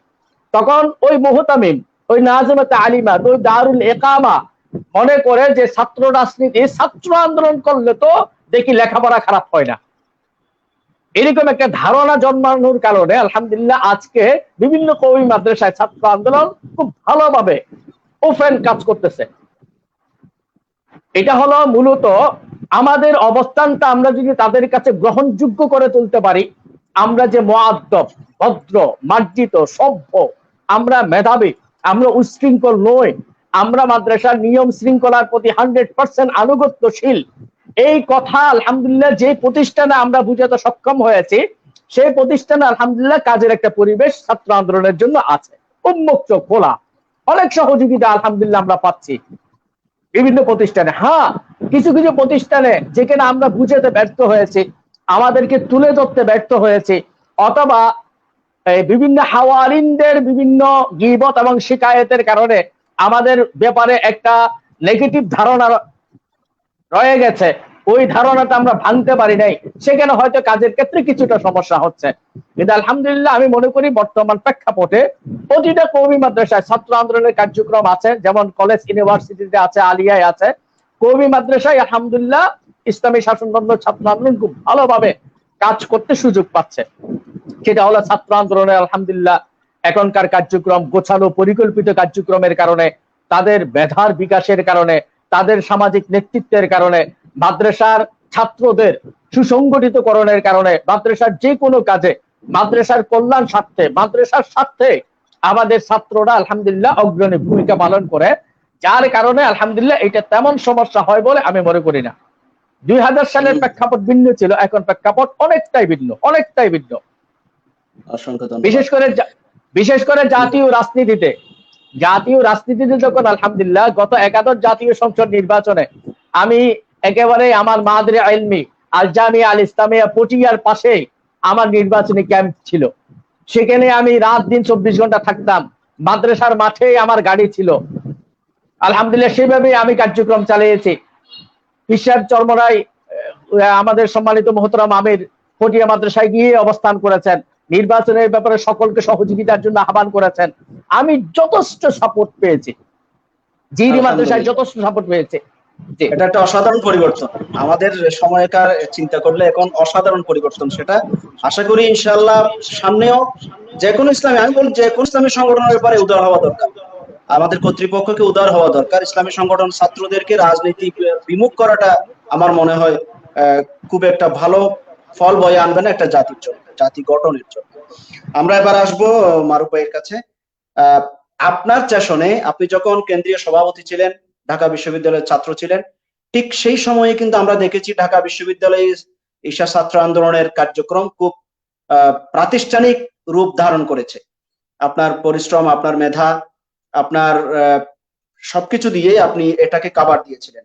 তো এই যে আপনার সময়ের যে অগ্রগতি, সেই অগ্রগতিটা বর্তমানে যারা আছেন তারা ধরে রাখতে পেরেছেন কিনা, এবং সে সাথে আরেকটু ইনফর্ম করবেন, সেটা হচ্ছে ঢাকা বিশ্ববিদ্যালয়ের মতো একটা প্রতিষ্ঠান যেখানে নাস্তিক্যবাদ একেবারে ঝেঁকে বসা একটা প্রতিষ্ঠান, যেখানে টুপি মাথায় দেওয়া, দাড়ি রাখা কিংবা হিজাব পরা, নামাজ পড়া পর্যন্ত অনেক সময় রিস্কের ব্যাপার হয়ে দাঁড়াতো। ঠিক সেই এরকম একটা জায়গায়, সেরকম একটা প্রতিষ্ঠানে আপনারা কিভাবে শুরু করলেন এবং কিভাবে প্রতিষ্ঠিত হলেন, ইসলামকে কিভাবে ওখানে রিপ্রেজেন্ট করলেন, যদি কৌশলটা নতুনদের জন্য একটু শেয়ার করতেন। আলহামদুলিল্লাহ। আসলে আমি দুষ্টামি করে একটা কথা বলি, যেমন আমার আসলিহান হয়েছে কবে, 2020-এর 5ই মে। এখন আজকে যদি আপনার 2020-এ দেওয়া ওই স্ট্যাটাসটা আজকে করেছি আমি, তার নাম লেখা সংক্রান্ত। 5ই মে যদি আসলিহানের জন্ম ধরা হয় তাহলে অনেক কিছু আসলে বলা হয় না। হ্যাঁ, 2005 মে আসলিহান আসার আগে অনেক কিছু আছে। তো ফলে ডাকসু নির্বাচন যে 2019-20 হলো, এটা আসলে আমার সেশন এটার কথা না, এটা ছাত্র আন্দোলনের দীর্ঘ কার্যক্রমের একটা ফলাফল। আগে কি আমাদের ক্যাম্পাসে কাজ ছিল না? ছিল, কিন্তু তখন আমরা কৌশলগত কারণে সেই কাজটাকে বাইরে আনি নাই। কারণ আমাদের ইয়া ছিল যে আমরা আসলে দাওয়াতি পরিবেশ তৈরি করতে চাই। তো যখন দেখা গেল যে বাইরে প্রকাশ হলে আমার দাওয়াতের কাজ বিঘ্ন হতে পারে একটা পর্যায় পর্যন্ত, তখন পর্যন্ত আমরা সেটা বাইরে না এনে ভিতরে কাজ করছি। কিন্তু যখন ডাকসু ইলেকশন চলে আসলো, তখন আমাদের শুধু ছাত্র আন্দোলন না, বড়দের সাথে কথা হলো, ভাইদের সাথে অনেক কথা হয়েছে নিয়ে যে আমাদের এখন এই পর্যায়ে এসে বাইরে আসা উচিত, তারপরে সম্মিলিত সিদ্ধান্ত নিয়ে সেটা বাইরে আসা। তো ফলে এটা এক সেশনের কাজ না, বহু সেশনের কাজ। এরপর ওইখানে কিছু দূর দূরান্ত কাজ ছিল। আসলে মানুষ শুধু আমার কথা বলে যে আপনার সময়, আসলে আমার কাজটা ছিল না। আমরা জানেন যে ওই সময় যে ইয়েটা হয়, মিছিলটা হয়, এই মিছিলের জন্য তৎকালীন পাবলিক বিশ্ববিদ্যালয় বিষয়ক সম্পাদক জিয়াউল হক জিয়া, যে এখন জিয়াউল হায়দার নামে খুব বেশি আমাদের সমালোচনা করে, ও আগের বছর পাবলিক বিষয় সম্পাদক, এই বছর পাবলিক বিষয়ক সম্পাদক। ওদের প্রচুর কাজ ছিল। বর্তমান সহসভাপতি শরীফুল ইসলাম রিয়াদ, ওদের অনেক কাজ ছিল। ওরা দিনের পর দিন ক্যাম্পাসে বসে ছেলেদেরকে সাহস জুগিয়েছে। ওই দিন মিছিল করার জন্য আগের মিটিং আমাকে একেবারে মিটিং এ খুব জোর করে ধরলো, আমাদের মিছিল এখন করতেই হবে। পরে আমি হুজুরের কাছ থেকে থেকে অনুমতি নিয়ে মিছিল করা হলো। আমার মনে হয় আমরা রসুলের হাদিস বদর ঘটনা জানি, যে যুদ্ধের কথা যখন শুরু হয়েছে তিনি কান্নাকাটি করতে করতে চাদর পড়ে গেছে। আমার অবস্থা ওইরকম, মানে আগের দিন আমি এখন পর্যন্ত এত বেকুল ভাবে আল্লাহকে কখনো ডাকিনি। তো ওই দিন সেটা ডাকছি। তো ওই দিন মিছিলের কথা হাসিব ভাই ছিল, ওরা সবাই ছিল। তো যখন মিছিল সব একত্রিত হয়েছে আমাদের অপরাজয় বাংলার ওখানে, তখন আমাদের ইসের থেকে ওই যে মধুর ক্যান্টিন থেকে একটা গ্রুপ বের হয়ে আসতেছে ছিল ছাত্র আন্দোলনের। তখন আসলে মিছিল করার কথা না, কিন্তু বর্তমান শরীফুল ইসলাম রিয়াদ সহসভাপতি, ও পাগলামি করেই নারায় তাকবীর স্লোগান দিয়ে উঠছে, আলহামদুলিল্লাহ মিছিল হয়ে গেছে। আমি হাসিব ভাইকে পুরাটা সময় ফোন কাটতে দিই নাই, ধরে রাখছিলাম। আসলে আল্লাহর অনেক রহমত ছিল, মানে এই রহমতের কোনো শেষ না। যখন আমরা নির্বাচনের প্রচারণা করি, শেষের আগের দিন আমরা কলা ভবনের সামনে দিয়ে আসতেছি, কলা ভবনের সামনেই হলো আমাদের প্রক্টর অফিস। ওই দিন দুপুর বেলাতেই ছাত্র সমাজকে ধাওয়া দিছে, সবাই মিলে সিদ্ধান্ত হয়েছে যে ঈশাকে ধাওয়া দেওয়া হবে। এই সিদ্ধান্তের পরে আমরা আসলে লিফলেট বিতরণ করতেছি। তো আমরা যখন কলা ভবন পার হয়ে প্রক্টর অফিসের সামনে আসছি, তখন ওরা ধর করে চিল্লান দিয়ে উঠছে। আলহামদুলিল্লাহ আমাদের ছেলেরাও দাঁড়ায় গেছে, এই কে কারে ধরে রে, পাল্টা স্লোগান দিয়ে উঠছে। যখন হালকা হচ্ছে, আমি সামনে গায়ে গেছি, একদম সহকারী প্রক্টর ছিলেন আমার টিচার আহসান স্যার। স্যার বললাম, স্যার কি অবস্থা, এরকম হচ্ছে কেন? আচ্ছা মানুষ তুমি যাও, চলে গেলাম আমরা। তো এই যে ডাকসুর পুরা কাজটাই, মানে আমি আসলে এখনো বুঝি না যে কিভাবে যেটাই আমরা হাত দিছি সহজ হয়ে গেছে। আল্লাহর একেবারে বৃষ্টির মতো রহমত যেটা ছিল, বড়দের দোয়া ছিল, শাইখে চরমুনাই সব সময় এটা করতেন, পিসাবু সব সময় এটা করতেন। আমরা যখন ডাসে যেদিন সমাবেশ করলাম, আমাদের পরিচিতি করলাম সবাইকে নিয়ে, মানে একদিন ছাত্রলীগের হলো, দলের হলো, এরা আসলে যে বুঝে উঠতে পারছিল না যে কি করবে আমাদের সাথে। এবং আল্লাহ যখন রহমত দেয়, ওই সমস্ত দলের ভিতরেও আমাদের পক্ষে লোক ছিল। যখন বাম সংগঠনগুলো ঈশাকে ধাওয়া দেবে এই সিদ্ধান্ত নিছে, তখন একটা সংগঠনের নাম এখন বলতে চাই না, তারা এখান থেকে দলগতভাবে বিরোধিতা করে আসছে। এবং আল্লাহ এতটা সহজ করে দিচ্ছেন যে আমাদেরকে ইস্যু করেই ছাত্র ইউনিয়নের মধ্যে ধারা তৈরি হয়েছে যে ঈশাকে গ্রহণ করা হবে কি হবে না। তো এটা আল্লাহ রহমত ছাড়া কিছু না। আর আমাদের যে কৌশলটা ছিল, আমরা ওদের বয়ান দিয়ে ওদেরকে অ্যাটাক করলাম। যখন বললো যে ইসলাম ধর্মভিত্তিক কোনো সংগঠন চলবে না বিশ্ববিদ্যালয়ে, আমরা বললাম যে এটা একটা প্রতিক্রিয়াশীল আচরণ। কেন? বিশ্ববিদ্যালয় একটা মুক্ত চিন্তার জায়গা, মুক্ত চিন্তা, এটা কিন্তু আমাদের বিরুদ্ধে ব্যবহার হইতো। আমরা বললাম যে বিশ্ববিদ্যালয় মুক্ত চিন্তার জায়গা, এখানে সবাই মত প্রকাশ করতে দিতে হবে। আমরা বললাম যে তোমরাই তো মৌলবাদী যদি না হও, তাহলে ভিন্ন চিন্তাকে, ভিন্ন মতকে তোমরা আসতে দিচ্ছ না কেন? আমরা মিছিল করার পর হাউকা বাজাইলো, আমরা বললাম এটা তো প্রতিক্রিয়াশীলতা, যে একজন মিছিল করছে তোমাদের কান্নাকাটি শুরু হয়ে গেছে, প্রতিক্রিয়াশীল দরকার নাই, উদার হও, উদার মন মানসিকতা হও। এবং সাম্প্রদায়িক, আমরা পরিষ্কার তখন বললাম যে আমরা ধর্মভিত্তিক সংগঠন না, আমরা ইসলাম ভিত্তিক সংগঠন। এই নিয়ে অনেকে বিতর্ক, অনেক কষ্ট পাইছিলেন। আমাদের এক বড় ভাই খুব কষ্ট পাইছিলেন, তিনি খুব কষ্ট পাইছেন, মানে একজন বড় সাংবাদিক বাংলাদেশের, তিনি খুব কষ্ট পাইছিলেন। তো আমরা বলতে আমরা ধর্মভিত্তিক সংগঠন, ইসলাম ভিত্তিক, বলে ইসলাম ধর্মের ধারণা হচ্ছে উপরে উপরে, সাম্প্রদায়িক সংগঠন। আমরা বলবো সম্প্রদায় কি? সম্প্রদায় হলো কোন নীতির ভিত্তিতে একটা দল একত্রিত হওয়া এবং সেই দলের লোকজন অন্য সকল বিবেচনার উপরেই তাদের নীতিকে প্রাধান্য দেওয়া। তো এই হচ্ছে সম্প্রদায় হয়। তাই আওয়ামী লীগ, বিএনপি সবচেয়ে বেশি সাম্প্রদায়িক দল। তারা তাদের আওয়ামী নীতির ভিত্তিতে একমত হয়েছে, এই দলের কেউ অন্যায় করুক আর ন্যায় করুক, সে আওয়ামী লীগ করে বলে তাদের পক্ষে নয়। এটা হচ্ছে সাম্প্রদায়িকতা। ফলে আওয়ামী লীগ, বিএনপি এবং বামপন্থী সবচেয়ে বড় সাম্প্রদায়িক দল। এইভাবে মানে ওরা যে কথাগুলো আমাদের বিরুদ্ধে বলে, সেই কথাগুলো আমরা ওদের বিরুদ্ধে বলা শুরু করলাম। এবার আল্লাহ শুকর যুক্তি ছিল এখানে।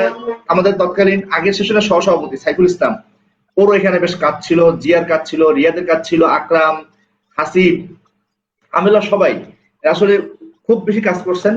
এবং আমরা দেখছি মানুষ বিপদে পড়লে আল্লাহ বিল্লাহ বাড়ে। ওই সময় দেখা গেছিল যে আমাদের তাহাজ্জুদ, আল্লাহমুখিতা এটা খুব বাড়ছিল। তো এই আর কি। তো আমাদের পুরা সেশনের সবার সম্মিলিত একটা প্রচেষ্টা, ছাত্র আন্দোলনের সম্মিলিত প্রচেষ্টাটা ছিল। আর কৌশল আকারে যেটা ছিল যে ওদের বয়ান দিয়ে ওদেরকে আমরা বললাম যে বাঙালি না ইসলাম, এই যে একটা টার্ম আমরা প্রায় ইউজ করি, এইটা আমরা তখন বলা শুরু করলাম। আমরা বললাম যে দেখো, গণতন্ত্র আসছে পশ্চিম থেকে, সেটা আসতে কবে? 18 শতকের শেষ দিকে। সমাজতন্ত্র জন্ম হয়েছিল 18 শতকে, 19 শতকের শুরুতে বাংলাদেশে আসছে। আর ইসলাম এদেশে আসছে হলো 1000 বছর আগে। তাহলে ইসলামী তো এদেশের অরিজিনাল, আর অন্যগুলো তো বাইরের থেকে আসা, ওগুলো অন্যগুলো তো সাম্রাজ্যবাদীদের নীতি। গণতন্ত্র আসছে হলো সাম্রাজ্যবাদীরা, তো সাম্রাজ্যবাদী নীতি। এই সমস্ত বয়ান ছিল, মানে ওরা যে বয়ানগুলো বলে তার পাল্টা বয়ান ছিল। নারী অধিকার নিয়ে আমরা বললাম যে নারীকে সে কয় টাকা উৎপাদন করলো তা দিয়ে মূল্যায়ন না করে নারীর অন্তর্নিহিত ক্ষমতা দিয়ে মূল্যায়ন করতে হবে নারীকে। আমি প্রায় বক্তব্য বলতাম যে আমার পরিবারের উপর আমার মায়ের যে অধিকার, আমার বাবাও সিদ্ধান্ত নিতে পারে না। এই আমার বাসায় তো আমি সিদ্ধান্ত, আমার বউ সিদ্ধান্ত নেয়। এই বউ যে সিদ্ধান্ত নেয়, সে কি বেশি টাকা ইনকাম করে বলে সিদ্ধান্ত নেয়? না, নারীর এই যে ক্ষমতাটা, এই ক্ষমতাটাকে শুধু বস্তুগত উৎপাদন দিয়ে মাপা যাবে না। এটা অবশ্য বললাম। আমরা বললাম যে পশ্চিমা নারীবাদী পয়েন্ট আমি নিবো কেন? পশ্চিম হলো তাদের সমাজ বাস্তবতা একরকম, আমাদের সমাজ বাস্তবতা আর একরকম। তো প্রাচ্য যে নারী চিন্তা, আমি সেই প্রাচ্য নারী চিন্তাকে নিব। এভাবে আসলে প্রত্যেকটা জায়গাতেই মানে ওদের বয়ানতে ওদেরকে আসলে আঘাত করা হয়েছিল। আঘাত বলতে পাল্টা যুক্তি দেওয়া হয়েছিল। আর একটা যেটা ছিল, এটা একেবারেই সিক্রেট সবাই জানে। আমরা ছাত্রলীগের, ছাত্র ইউনিয়নের যারা নেতা, ওরা তো আমাদের বন্ধু বান্ধবী, একই সাথে ক্লাস করি, একই ব্যাচে, একই সাথে আড্ডা দিই। ওদের সাথে আমরা পার্সোনাল সম্পর্ক, পার্সোনাল রিলেশন ডেভেলপ করেছিলাম টার্গেট করে। এই যে সবার সাথে, নাম বলার দরকার নেই, সবার সাথে তাদের একেবারে ব্যক্তিগত সম্পর্কে জায়গা ডেভেলপ করা ছিল। ফলে মাহমুদ যখন দাঁড়াইতো, আতার রাব্বি যখন দাঁড়াইতো, রিয়াদ যখন দাঁড়াইতো, তখন তার গায়ে থাপ্পড় দিতে পারতো না, এই কারণে যে থাপ্পড় তো সে রিয়াদের বন্ধু, একটু আগে চা খেয়ে আসছে। এই কৌশলটা বেশ কাজে দিচ্ছিল, এই আর কি। অসাধারণ।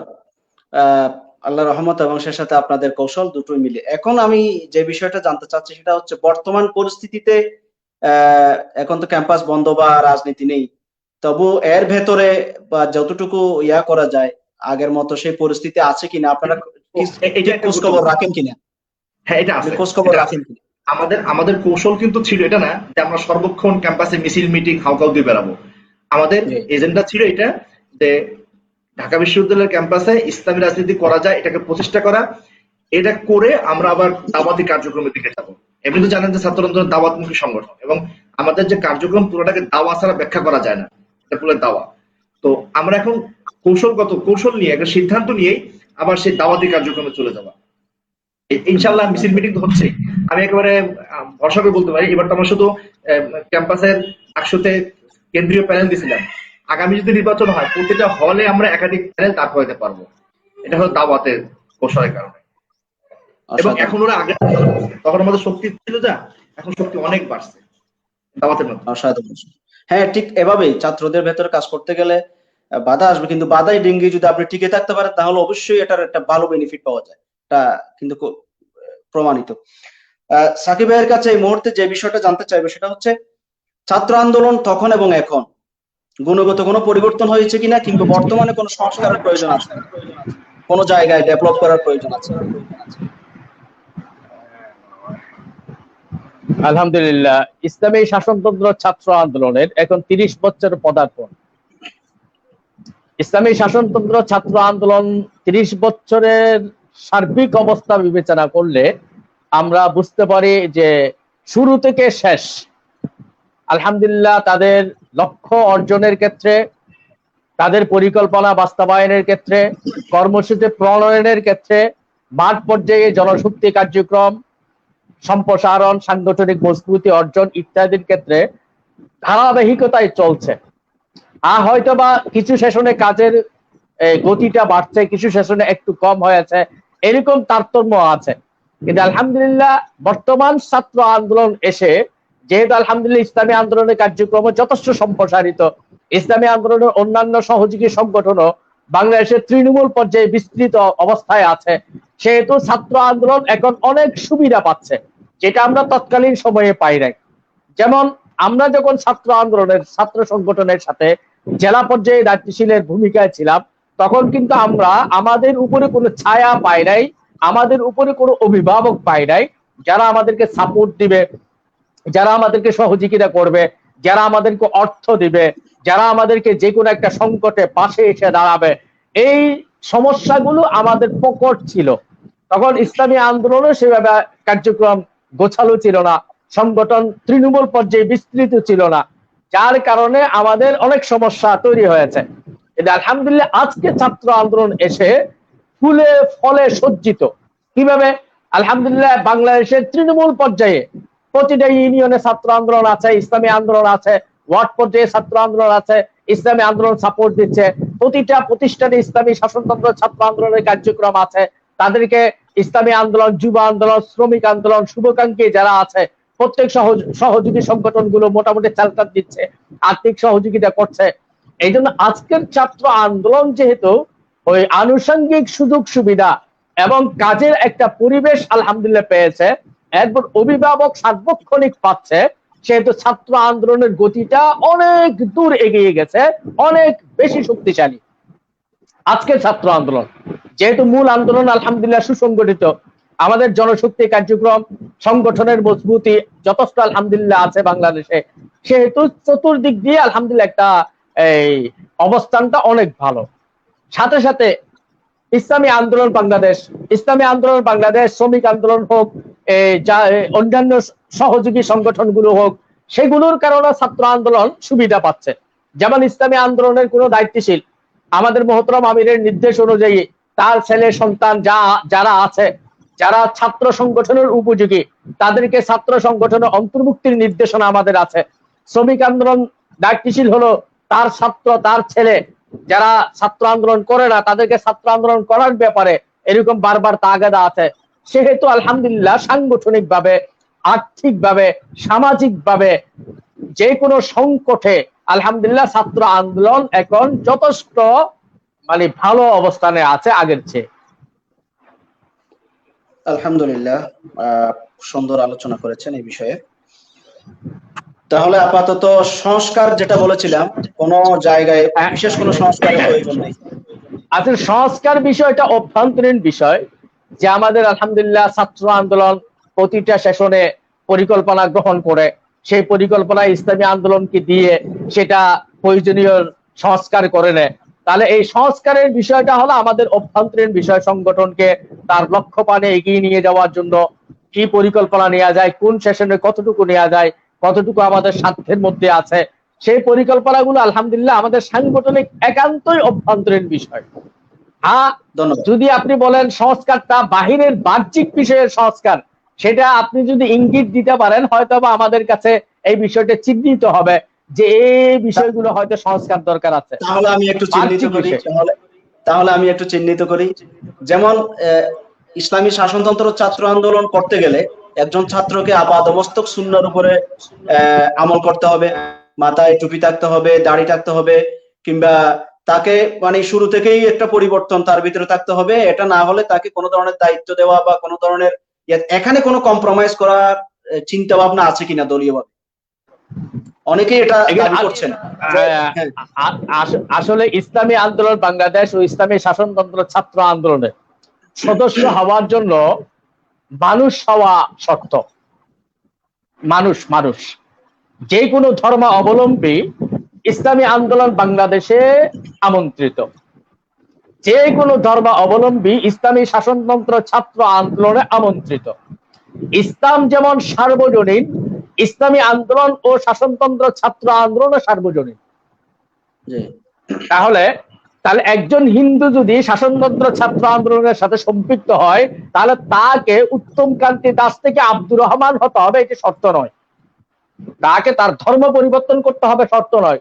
সেটা হলো ইসলামী শাসনতন্ত্র ছাত্র আন্দোলন বা ইসলামী আন্দোলন বাংলাদেশ, বাংলাদেশে ইসলামী হুকুমত চায়, এই হুকুমত হিন্দুর জন্য প্রযোজ্য এবং তার জন্য উপযোগী, তার জন্য মর্যাদার। সেহেতু সে আমার নীতিটাকে সাপোর্ট করবে, সে নীতি বাস্তবায়নের জন্য তার উপর সাধ্য অনুযায়ী যে কাজ আসবে সে চেষ্টা চালাবে। হ্যাঁ, এই ক্ষেত্রে আমাদের সদস্য আছে, আমাদের কর্মী আছে, আমাদের মোবাল্লিগ আছে।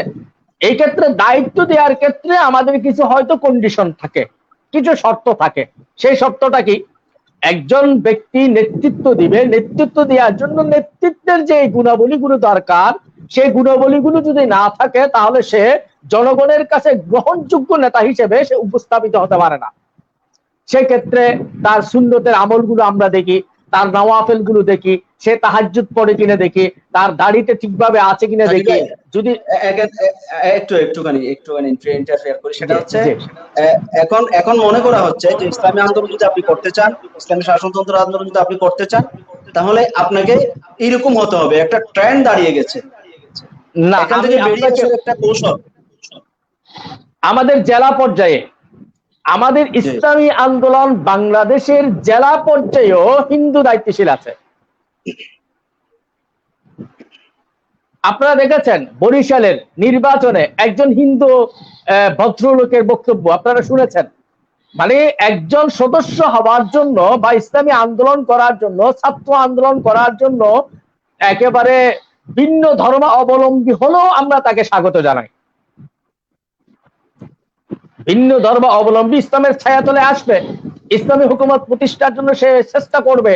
যেমন রাসূল আকরাম সাল্লাল্লাহু আলাইহি ওয়াসাল্লামের সময়কালে অনেক ইহুদি, অনেক কাফের রাসূল সাল্লাল্লাহু আলাইহি ওয়াসাল্লামের ছায়াতলে আশ্রয় নিয়েছিলেন। ইসলামটা সার্বজনীন। এই ক্ষেত্রে সুনির্দিষ্ট কোনো কন্ডিশন নাই যে ইসলামী শাসনতন্ত্র ছাত্র আন্দোলন হতে হলে মুসলিম হতে হবে, এটা কন্ডিশন নাই।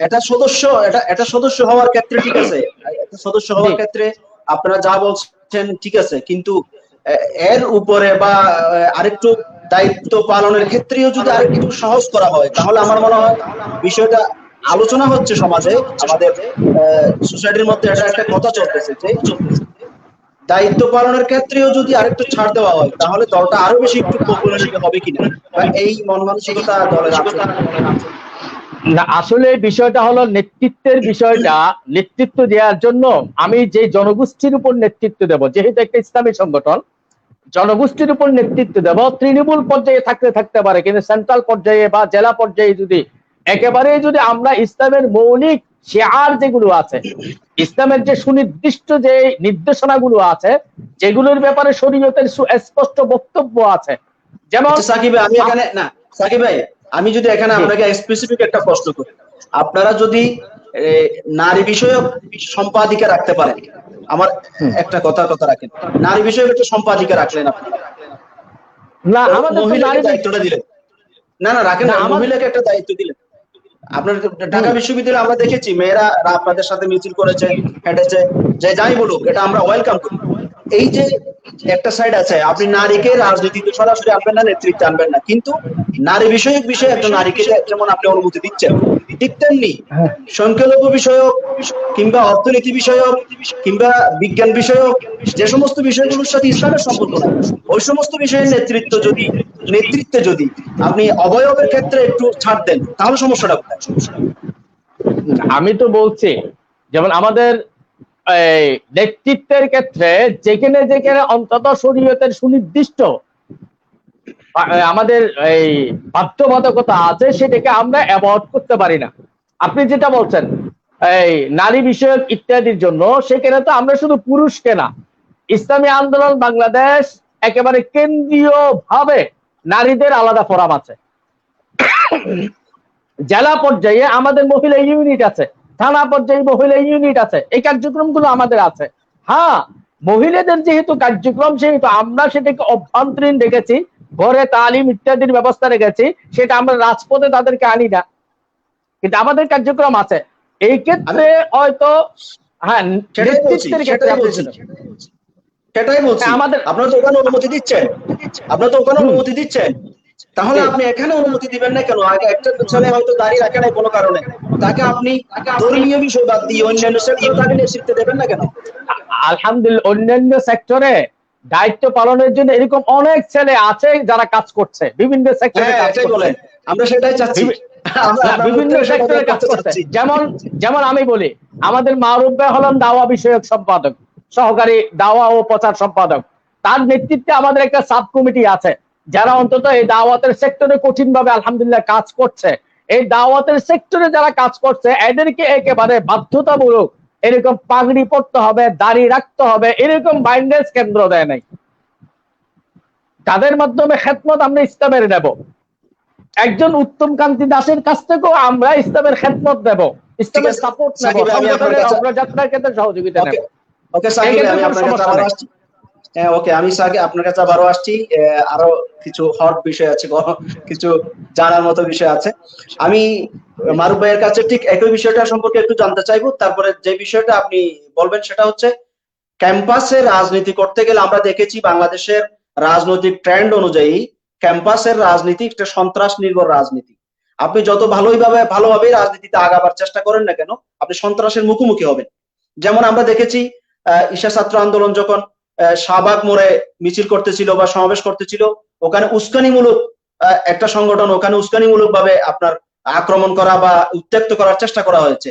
আপনারা এগুলোকে কিভাবে প্রতিহত করার আয়োজন বা প্রস্তুতি আপনাদের আছে, বা আপনারা এগুলো কিভাবে প্রতিহত করেন? যেহেতু আমরা দেখেছি এর আগে ইসলামের নামে আরো রাজনৈতিক সংগঠন এখানে আছে, যারা ঠিক একইভাবে পাল্টা আক্রমণের ধারাটা তারা গ্রহণ করেছে। এখন ঈশা আন্দোলনও কি ঠিক পাল্টা আক্রমণের ধারা গ্রহণ করবে, না ভিন্ন কোনো পন্থা অবলম্বন করবে? আলহামদুলিল্লাহ, অনেক প্রশ্ন। আমি সংক্ষেপে যেটা বলে ফেলি যে আমাদের ভিতরে সংস্কার প্রয়োজন আছে, মানে হ্যাঁ আছে, আমরা সংস্কার করছি। আমি আপনাকে শুধু তথ্য আকারে বলে রাখি, ইসলামী শাসনতন্ত্র ছাত্র আন্দোলন তারা আয়োজন করে নিজেদের মাঝে প্রশ্ন তোলে, সেই প্রশ্নের জবাব দেয়। আমরা হিউম্যান রিসোর্স ম্যানেজমেন্ট এবং হিউম্যান রিসোর্স ডেভেলপমেন্টের জন্য সহসভাপতির নেতৃত্বে আলাদা একটা ফোরাম আছে আমাদের এখানে। কার্যক্রমের জন্য আমরা পারফরমেন্স ম্যানেজমেন্ট, রিস্ক ম্যানেজমেন্ট, আধুনিক ম্যানেজমেন্টের যে বিষয়গুলো আছে সবগুলোই ছাত্র আন্দোলনের মধ্যে অ্যাডাপ্ট করা। আপনি জানেন নিশ্চয়ই, জানেন বলতে এটা সবাই জানে যে আমাদের কর্মী তারবিয়ত গুলোতে আমাদের নীতিমালার উপরে 5টা করে প্রশ্ন চাওয়া হয় আপত্তিকর, মানে নীতিমালার উপর আপনি আপত্তি করবেন, নীতিমালাটা বাদ দেওয়া উচিত, বাইরে করা উচিত।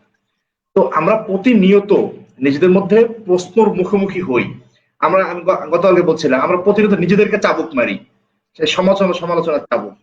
তো ফলে আমরা একটা পরিবর্তনের মধ্যে যাচ্ছি। আর আপনি যে প্রশ্ন সাকিব ভাইকে করলেন না, আমি শুধু এইটুকু বলবো, এই প্রশ্নটা আসে হলো কোত্থেকে, যখন ইসলামী আন্দোলনকে, মানে দল না, ইসলামী আন্দোলন বর্গকে শুধুমাত্র একটা রাজনৈতিক আন্দোলন আকারে দেখা হয়। আমি যে বলছিলাম পাকিস্তানি এক চিন্তকের রাষ্ট্রবাদী স্থাপনটা, ওইখান থেকে এটা আসে। কিন্তু ইসলামী আন্দোলনকে আপনি যদি সভ্যতার সংঘাত আকারে দেখেন, আপনি যদি সাংস্কৃতিক মাত্রা সহ দেখেন, এবার যদি, তাহলে দেখবেন কি যে জুব্বা পাগড়ি এটা অত্যন্ত বড় একটা অস্ত্র আমাদের জন্য, যা আমাদেরকে অ্যাক্সেস দেয়, আমাদেরকে সাফল্য দেয়। অনেক তর্ক, দীর্ঘ আলোচনা, আমি এটুকু বলবো না, শুধু এটুকু বলি যে ইউরোপ কেন নিষিদ্ধ আইন করে হিজাব নিষিদ্ধ করে, অথবা ইসলাম নিষিদ্ধ, হিজাব নিষিদ্ধ করে। আলজেরিয়াতে ফরাসিদেরকে বিরুদ্ধে হিজাব একটা অস্ত্র হয়ে উঠছিল। এই হিজাব যেটা মুসলমানদের টুপি, এটা শুধুমাত্র সুন্নাত তো অবশ্যই, কিন্তু সুন্নাত না, এটা যখন রাজনৈতিক এবং সাংস্কৃতিক মাত্রায় আসে, এটা অনেক বড় একটা বিষয়। ফলে আমরা নেতৃত্বের জন্য এই বিষয়টাকে বাধ্যতামূলক করি। আমরা মনে করি যে যেহেতু একটা সভ্যতা সংঘাত, সেখানে ইসলামী নেতৃত্বকে অবশ্যই সুন্নাতের ধারক বাহক হতে হবে। এর একটা বাস্তব উদাহরণ দেই, ডাকসু নির্বাচন 2013 সালের দিকে, কেবল আমরা ইউনিভার্সিটি 2014 সালের দিকে, তখন দলের নাম আমরা প্রকাশ্যে না নেওয়ার প্ল্যান। তো তখন একটা ছাত্র আন্দোলন হচ্ছিল, সেখানে আমি অর্গানাইজ করছি, আমি পাবলিক এডে পড়ি। তো সব ঠিক, মারুফও এখানে বক্তব্য দেবে। বক্তব্যের আগ মুহূর্তে একজন শীর্ষ বাম নেতা বলছে যে না, ওর বক্তব্য দেওয়া যাবে না। বলে কেন? ওর তো দলের নামটা কিছু বলা হবে না। বলে না, ওর কিছু লাগবে না, ও যে এই লেবাস পোশাকে বক্তব্য দেবে, এটাই অনেক বড় ব্যাপার। তাইলে লেবাস পোশাকে এই মাত্রাটাকে আমরা অস্বীকার করে কি করে? তো ফলে এটার অনেক দীর্ঘ তর্ক আছে, ছাত্র আন্দোলন এই সমস্ত নানা কারণে ইসলামকে সভ্যতা আকারে দেখে সাংস্কৃতিক মাত্রাকে সামনে এনে আমরা পোশাককে নেতৃত্বের জন্য বাধ্যতামূলক করি। এটাকে যদি কারো কারো সমালোচনা মনে হয় হতে পারে, তবে বলি এই পোশাকের কারণেই আমরা ডাকসুতে ইলেকশন করে সফল হয়েছি, মানে ইসলামী রাজনীতিকে এস্টাবলিশ করতে পারছি। আমাদের আগে ছাত্র শিবির সেখানে কাজ করছে, কোনো সন্দেহ নাই, কিন্তু ইসলামী রাজনীতি এস্টাবলিশ হয় নাই, আমরা করার কারণে এটা হয়েছে। এখন এর পরের প্রশ্ন ছিল হলো ভুলে গেছি, কি যেন ছিল প্রশ্নটা? রাজনীতিতে সন্ত্রাসীর যে রাজনীতি, এটাকে আপনারা কিভাবে মোকাবেলা করার চেষ্টা করেন? এক্ষেত্রে মানে ওয়াজাদিলহুম বিল্লাতি হি আহসান, এটা শুধু তর্কের ক্ষেত্রে, সব ক্ষেত্রেই এই মাত্রায়। আর এখানে দর্শনগত যে মাত্রাটা আছে সেটা হলো এই বাংলাদেশে আমাদের বিপক্ষ শক্তি যারা, তাদের সাথে আমাদের সম্পর্কটা কি, তাদেরকে কি আমি কাফের মনে করি না মুসলিম মনে করি? মুসলিম মনে করে তাদের ভুল পথে বলে মনে করি, আমরা তাদেরকে মুসলিম সে ভুল পথে আছে এটা মনে করি। এখন ভুল পথে থাকা মুসলিমকে আনার জন্য অনেকগুলো পন্থা হতে পারে, কিন্তু আমাদের এই অঞ্চলে যে সুফিবাদী পন্থা, আপনি নিশ্চয়ই জানেন যে সুফিবাদী পন্থায় পতিতলাকে উচ্ছেদ করে কি করে, পতিতলাকে ভেঙে দিয়ে না, বরং টিকিট কেটে পতিতলায় গিয়ে ওই মহিলাকে নামাজ ওযু করায় জায়নামাজে দাঁড় করায় দিয়ে মোনাজাত করে পতিতলাকে উচ্ছেদ করি আমরা। এটা হলো সুফিবাদী পন্থা। এখন এই অঞ্চলে ইসলাম আসছে সুফিবাদী পন্থায়, আমরা সুফিবাদী, ফলে আমাদেরকে কেউ যখন বাধা দেয়, আমাদেরকে কেউ যখন আঘাত করে, তখন এটাকে আমরা প্রেম প্রীতি ভালোবাসা দিয়ে আমরা উচ্ছেদ করি। আমি সবসময় বলি যে বাংলা সম্ভব, উচ্ছেদ হচ্ছে, হ্যাঁ মারুফ ভাই, এটা কি সবসময় সম্ভব যে আপনি ওরা মারতে থাকবে আপনি সম্ভব? শুনেন, এখানে আপনি অনেক যুক্তি দেবেন, কিন্তু আমি বারংবার বলছি বাংলাদেশের সুফিবাদী পন্থাটাকে আমি মাথায় নেন। বাংলাদেশের সমস্ত সুফিবাদী পন্থা এভাবেই হয়েছে, যে কুফুরকে পর্যন্ত সে প্রেম প্রীতি ভালোবাসা দিয়ে উচ্ছেদ করছে। কুফুরকে সে হত্যা করে না, কুফুরকে সে ডাইভার্ট করে ইসলামে আনছে। হ্যাঁ, যখন কোন কুফুরি শক্তি তারপরে আঘাত করেছে তখন সে অস্ত্র ধরেছে, কিন্তু বাংলাদেশে তারা আমাদেরকে আঘাত করে, তাদের কাউকে আমরা কুফুরি শক্তি মনে করি না, তাদেরকে আমরা মুসলিম মনে করি, তাদেরকে আমরা মাদর মনে করি। এই মাদর জন্য আমি কান্নাকাটি করি, এই মাদর আঘাত করলে তার সাথে আমি ভালো ব্যবহার করি, তার জন্য কান্নাকাটি করি, তার সাথে আলাদা করে সম্পর্ক ডেভেলপ করি। এখন পর্যন্ত বাংলাদেশে আমরা এভাবেই যাচ্ছি, ইনশাআল্লাহ এভাবেই যাব। এবং এই পন্থায় যারা প্রশ্ন করবেন তাদেরকে বলি এই ভূখণ্ডের ইতিহাস মনে রাখতে। পৃথিবীতে একমাত্র ভূখণ্ড যেই ভূখণ্ডের সাথে অন্য কোনো মুসলিম ভূখণ্ডের সম্পর্ক নাই, সেটা হলো কি বাংলাদেশ। এই বাংলাদেশ কুফরে আচ্ছন্ন ছিল, সেখানে আমরা ইসলামকে জাগিয়েছি, ইসলামের আলো জাগিয়েছি শুধুমাত্র এই প্রেম প্রীতি ভালোবাসা দিয়ে, সুফিবাদী পন্থায়, আল্লাহর কাছে কান্নাকাটি করে, মানুষের সেবা করে, মানুষের উন্নয়ন করে। আমাদের যে মাদক সংগঠন বাংলাদেশ মুজাহিদ কমিটির 2 নম্বর ধারা, সমস্ত অন ইসলামিক ও খেদমতে খলকের মাধ্যমে সমস্ত অন ইসলামিক কার্যক্রমের মূলোৎপাটন করা হইবে। শব্দটা বোঝার কথা, খেদমতে খালকের মাধ্যমে সমস্ত অন ইসলামিক কার্যক্রমের মূলোৎপাটন করা হইবে। এটা করে এই অঞ্চলে ইসলাম এসেছে এবং এটা করেই এই অঞ্চলের বিদ্যমান অন ইসলামকেও উচ্ছেদ করা সম্ভব। ফলে আমরা এটা করবো না। হ্যাঁ, আমাদের উপরে যদি মার্কিনিরা চলে আসে, আমাদের উপরে যদি কোনো ইন্ডিয়ানরা চলে আসে, বাইরের কোনো শকুন যদি হানা দেয় আমাদের উপরে, ইনশাআল্লাহ আমরাও শাহজালাল।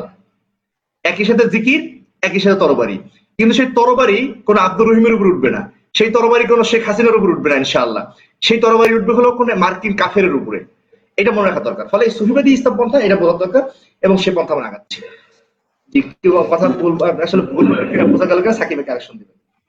মোটামুটি মোটামুটি ওই মুজাদ্দিদি ধারা যেটা আছে উপমহাদেশে, সেটাই। আচ্ছা, অসংখ্য ধন্যবাদ বিষয়টা ক্লিয়ার করার জন্য। কারণ অনেকেই বারবার ইয়া করে যে ইসলামী আন্দোলনের মিছিলগুলো বা ছাত্র আন্দোলনের মিছিলগুলো কেন পুলিশের সামনে গিয়ে শেষ হয়ে যায়, এখানে পুলিশের সাথে দস্তাদস্তি করা, ঠেলাঠেলি করা, মারামারি করা, এই জায়গাটা কেন যায় না? ও তো বাংলাদেশের পুলিশ, আমেরিকান পুলিশ না। আমার বাংলাদেশি মুসলমান ভাইয়ের সাথে তোমার জজবা দেখার কাজ কি? এটা হলো আজাইরা জজবা, আল ওয়ালা ওয়াল বারা নীতির একটা সম্পূর্ণ অপব্যাখ্যা, খামাখ্যা। তো এখন এই জায়গাটাতে অনেকেই প্রশ্ন করেন আমাদের সাথে, বা অনেকেই এই বিষয় নিয়ে তর্ক করেন যে এই দল দিয়ে বাংলাদেশ ইসলাম প্রতিষ্ঠা হবে না কেন? বলে যে এরা কোনো মতে অ্যাগ্রেসিভ হয় না, অ্যাগ্রেসিভ না হলে, মারামারি না করলে যেন ইসলাম প্রতিষ্ঠাই হয় না। এখন এই প্রশ্ন শুধু আমাদের উপরে না, এই প্রশ্নটা তিউনিসিয়া রশিদ ঘানসির উপরে আসছে, এই প্রশ্নটা সাইয়েদ কুতুবের পরবর্তী ইখওয়ানুল মুসলিমিনের উপরে আসছে, এই প্রশ্নটা আলজেরিয়ার উপরে আসে। ফলে এই প্রশ্নটা আমাদেরকে জিহাদি ইসলাম পন্থা ভাইরা করেন, তাদেরকে আমি বলবো যে ইসলামটাকে গভীর থেকে জানেন, ইসলামের মর্মটাকে জানেন। ইসলাম শুধু মানে সেজদা দেওয়াটা ইবাদত না, বরং আল্লাহ বলেছেন বলে সেজদা দেওয়াটা ইবাদত।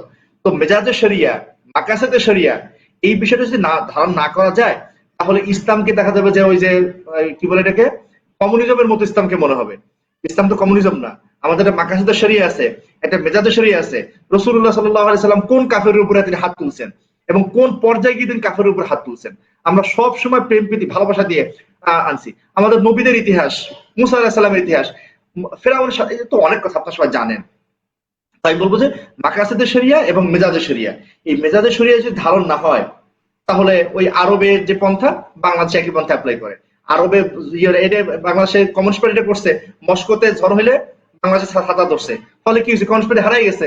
আর বাংলাদেশেও তারা এই ওই বুদ্ধি করেন, বলে তালেবান গুলি চললে বাংলাদেশে গুলি চলা শুরু করেন, তারা হারাই যাবেন, নতুন কিছু না, বাকি বাংলাদেশে গুলি চলে না।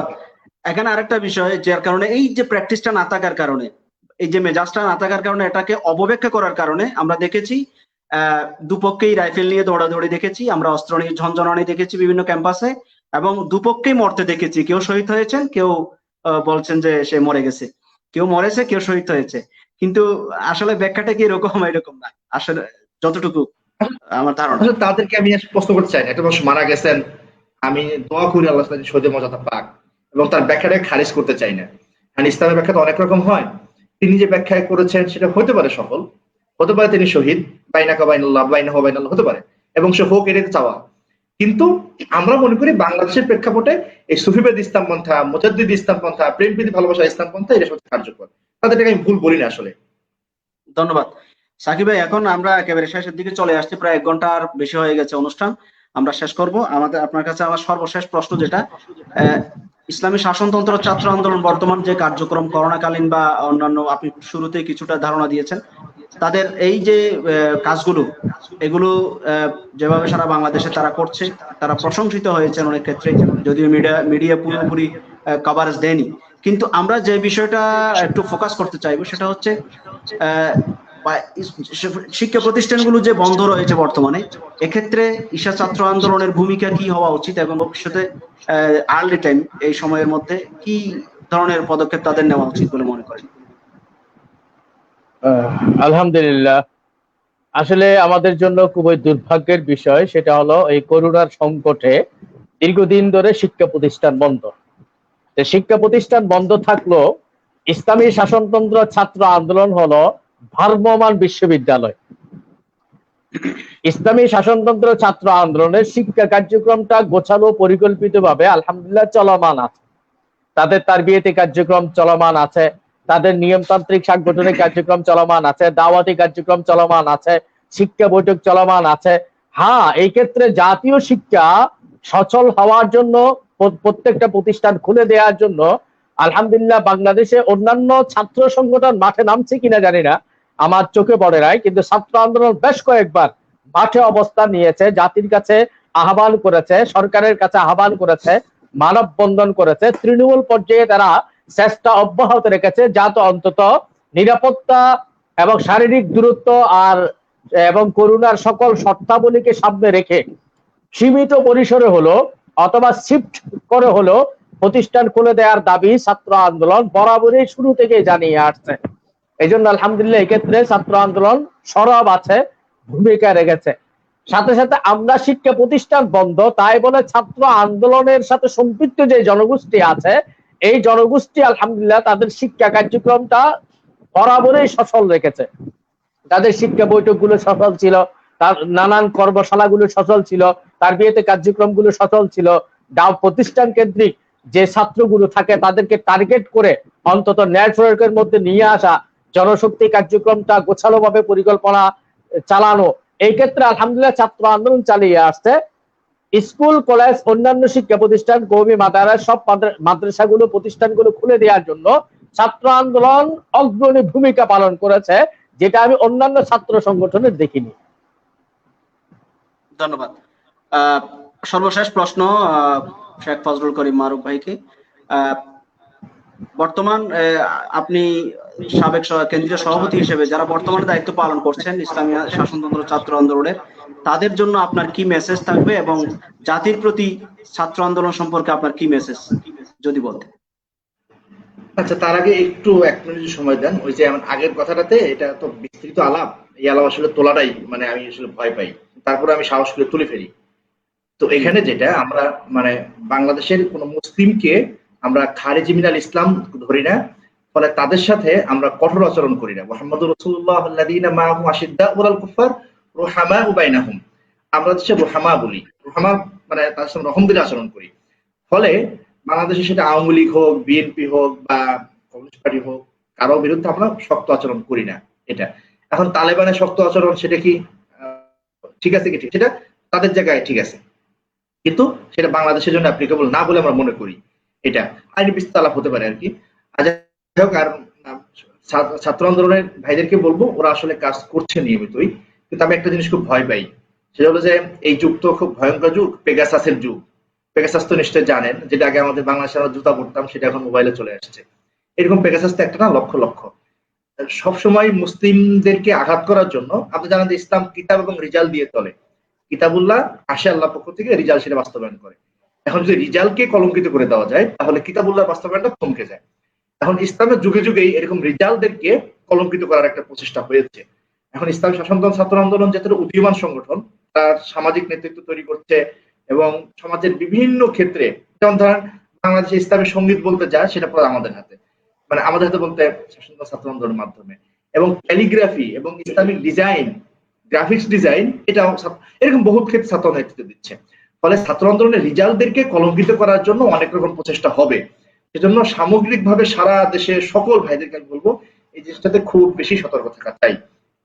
আর জাতির উদ্দেশ্যে বলবো কি, আমি সবসময় যেটা বলতাম, আপনি যদি চান যে আপনার সন্তান একটা ভালো মানুষ হোক, আপনি যদি নিশ্চিত থাকতে চান যে আপনার সন্তান যোগ্য হয়ে আগামী বাংলাদেশের নেতৃত্ব দিক এবং সে তার ব্যক্তিগত জীবনে সফল হোক, তাহলে নিশ্চিন্তে তাকে ছাত্র আন্দোলনে দিয়ে দেন। ইনশাআল্লাহ আমরা আপনার ছেলেকে, আমরা বলতে ছাত্র আন্দোলন আর কি, আপনার ছেলেকে ভালো মতে গুছিয়ে পড়িয়ে মানুষের মতো মানুষ করে দেবে। শুধু নৈতিক ভাবে না, সমাজের সফল মানুষ তৈরি করে দেবে। কারণ একটা সমাজের সফল হতে যে সমস্ত জিনগুলো লাগে, দিন মানে যোগ্যতাগুলো লাগে, স্মার্টনেস গুলো লাগে, সবগুলো ছাত্র আন্দোলনে তৈরি হয়ে যায়। তো আবারও বলছি, যে যেখান থেকে শুনছেন, আপনার ছেলেকে ভালো মানুষ করতে চাইলে ছাত্র আন্দোলন দেন, ইনশাআল্লাহ ছাত্র আন্দোলন আপনার ছেলেকে ভালো মানুষ করে দেবে। ওমা আলাইনা ইল্লাল বালাগ। আর ভুল হলে ক্ষমা চাই। আর সাকিব ভাই কোন কারেকশন থাকে দিয়ে দিন। আসসালামু আলাইকুম। সাকিব ভাই সর্বশেষ যদি কিছু বলেন। আমি শুধু একটা বিষয় সংযোজন করব মারুফ ভাইয়ের আগের আলোচনায়, সেটা হলো আপনার একটা মৌলিক প্রশ্ন ছিল যে ইসলামী আন্দোলন, ছাত্র আন্দোলন আগ্রাসী নন। এটা কি, এটা এইরকমও সমাজে আছে, সমঝোতায় বিশ্বাসী। আলহামদুলিল্লাহ, আমরা ইসলামী আন্দোলন বাংলাদেশের ৩৫ বছরের ইতিহাস, ইসলামী শাসনতন্ত্র ছাত্র আন্দোলনের ৩০ বছরের ইতিহাস আমরা যদি ভালোভাবে পর্যবেক্ষণ করি, তাহলে আমরা দেখব ইসলামী আন্দোলন বাংলাদেশের আমল নামায়, ছাত্র আন্দোলনের আমল নামায় অর্জনটা আলহামদুলিল্লাহ অনেক বেশি। আপনি যদি মোটা দাগে হিসাব করেন, বাংলাদেশে নারী নীতি, শিক্ষানীতি, গ্রিক মূর্তি, হ্যাঁ, এরপরে যত টিভাই বুক বাদ, এরকম ছাত্র আন্দোলনের অনেকগুলো কার্যক্রম আছে যেগুলোতে ইসলামী আন্দোলন মোটা দাগে সফলতা দেখাতে পারবে। এটা আমরা বিশ্বাস করি, বাংলাদেশের দেশ, মানুষ এবং ইসলাম, এই তিনটাকে সমন্বয় করে আমরা আমাদের কাজ করব। এই জন্য আমরা দাবি আদায়ের ক্ষেত্রে আমরা উল্লেখযোগ্য ভূমিকা পালন করি। আমরা সংঘাত ইত্যাদির মাধ্যমে আমরা একটা আগ্রাসী সংগঠন, এটা আমরা প্রমাণ করতে চাই না। এটা সহজ, মিডিয়া কভারেজ পাওয়ার জন্য, নিজেকে আত্মপরিচয়টা ফুটিয়ে তোলার জন্য, আন্তর্জাতিকভাবে কঠিন একটা আলোচনায় আনার জন্য, এরকম কাজগুলো সহজে করা যায়। কিন্তু তার মাধ্যমে সুদূর প্রসারী পরিকল্পনা নিয়ে একটা বিপ্লব করা যায় না, মানুষের মন জয় করা যায় না, সংগঠনকে সম্প্রসারণ করা যায় না, জনগণের মাঝে আস্থা এবং বিশ্বাস তৈরি করা যায় না।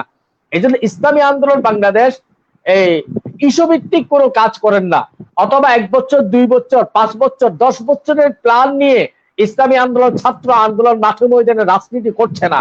ইসলামী আন্দোলন, ছাত্র আন্দোলন সুদূর প্রসারী পরিকল্পনা নিয়ে সাংগঠনিক কার্যক্রম পরিচালনা করছে। তাদের টার্গেট হলো আজ হোক আগামীকাল, নয়তো পরশু, আল্লাহ যখন চাইবেন তখন ইসলামী হুকুমত ইনশাআল্লাহ এদেশে প্রতিষ্ঠিত হবে। আমার কাজ হলো হিকমতের মাধ্যমে, কোরআন সুন্নাহকে সামনে রেখে মানুষের হৃদয় জয় করা, মানুষের হৃদয় জয় করা, সাধ্য অনুযায়ী খেদমত হলকের মাধ্যমে মানুষের হৃদয়ে পৌঁছে যাওয়া, তাদের মনোভাব বুঝতে পারা। আমি আগ্রাসী, আমি প্রতিবাদটা ওদের ভাষায় আমরা করব, এটা করলে আমরা জনগণের কাছে বসতে পারবো না, জনগণ আমাকে বিশ্বাস করবে না। হয়তো সাময়িক উত্তেজনা তৈরি হবে, সাময়িক পুরো বাংলাদেশে কিছু আবেগী মানুষের বাহবা পাওয়া যাবে, কিন্তু এর মাধ্যমে কিন্তু আমাদের সুদূর প্রসারী পরিকল্পনা ব্যাহত হবে। এই জন্য ইসলামী আন্দোলন বাংলাদেশ এই সস্তা জনপ্রিয়তা গুলো বুঝে জানে, কিন্তু আমরা সস্তা জনপ্রিয়তা অর্জনের জন্য আমরা রাজনীতি করি না, আমরা ইবাদত করি। ধন্যবাদ, অসংখ্য ধন্যবাদ সাকিব ভাই এবং মারুফ ভাই দুজনকে আপনাদের গুরুত্বপূর্ণ মূল্যবান সময় আমাদেরকে দেওয়ার জন্য। সেই সাথে দর্শক শ্রোতা সবাইকে আন্তরিক শুভেচ্ছা এবং অভিনন্দন জানাচ্ছি যারা এতক্ষণ ধৈর্য ধারণ করে আমাদের অনুষ্ঠান দেখেছেন। ইনশাআল্লাহ আগামীকাল ঠিক এই সময়ে 10:30টায় আমাদের ভয়েস অফ ইনসাফ আরেকটা টক শো আছে, লাইভ শো আছে, থাকবেন আল্লামা জুনায়েদ বাবুনগরী রহমতুল্লাহ আলাইহির স্মৃতি এবং হেফাজতের ভবিষ্যৎ এই শিরোনামে থাকবেন বাংলাদেশের রাষ্ট্রচিন্তক বিশিষ্ট বুদ্ধিজীবী কবি ফরহাদ মাজহার থাকবেন। সুতরাং দেখার আমন্ত্রণ রইল। সে সাথে আজকের মতো অনুষ্ঠান এখানে শেষ করছি। আসসালামু আলাইকুম ওয়া রাহমাতুল্লাহি ওয়া বারাকাতুহু।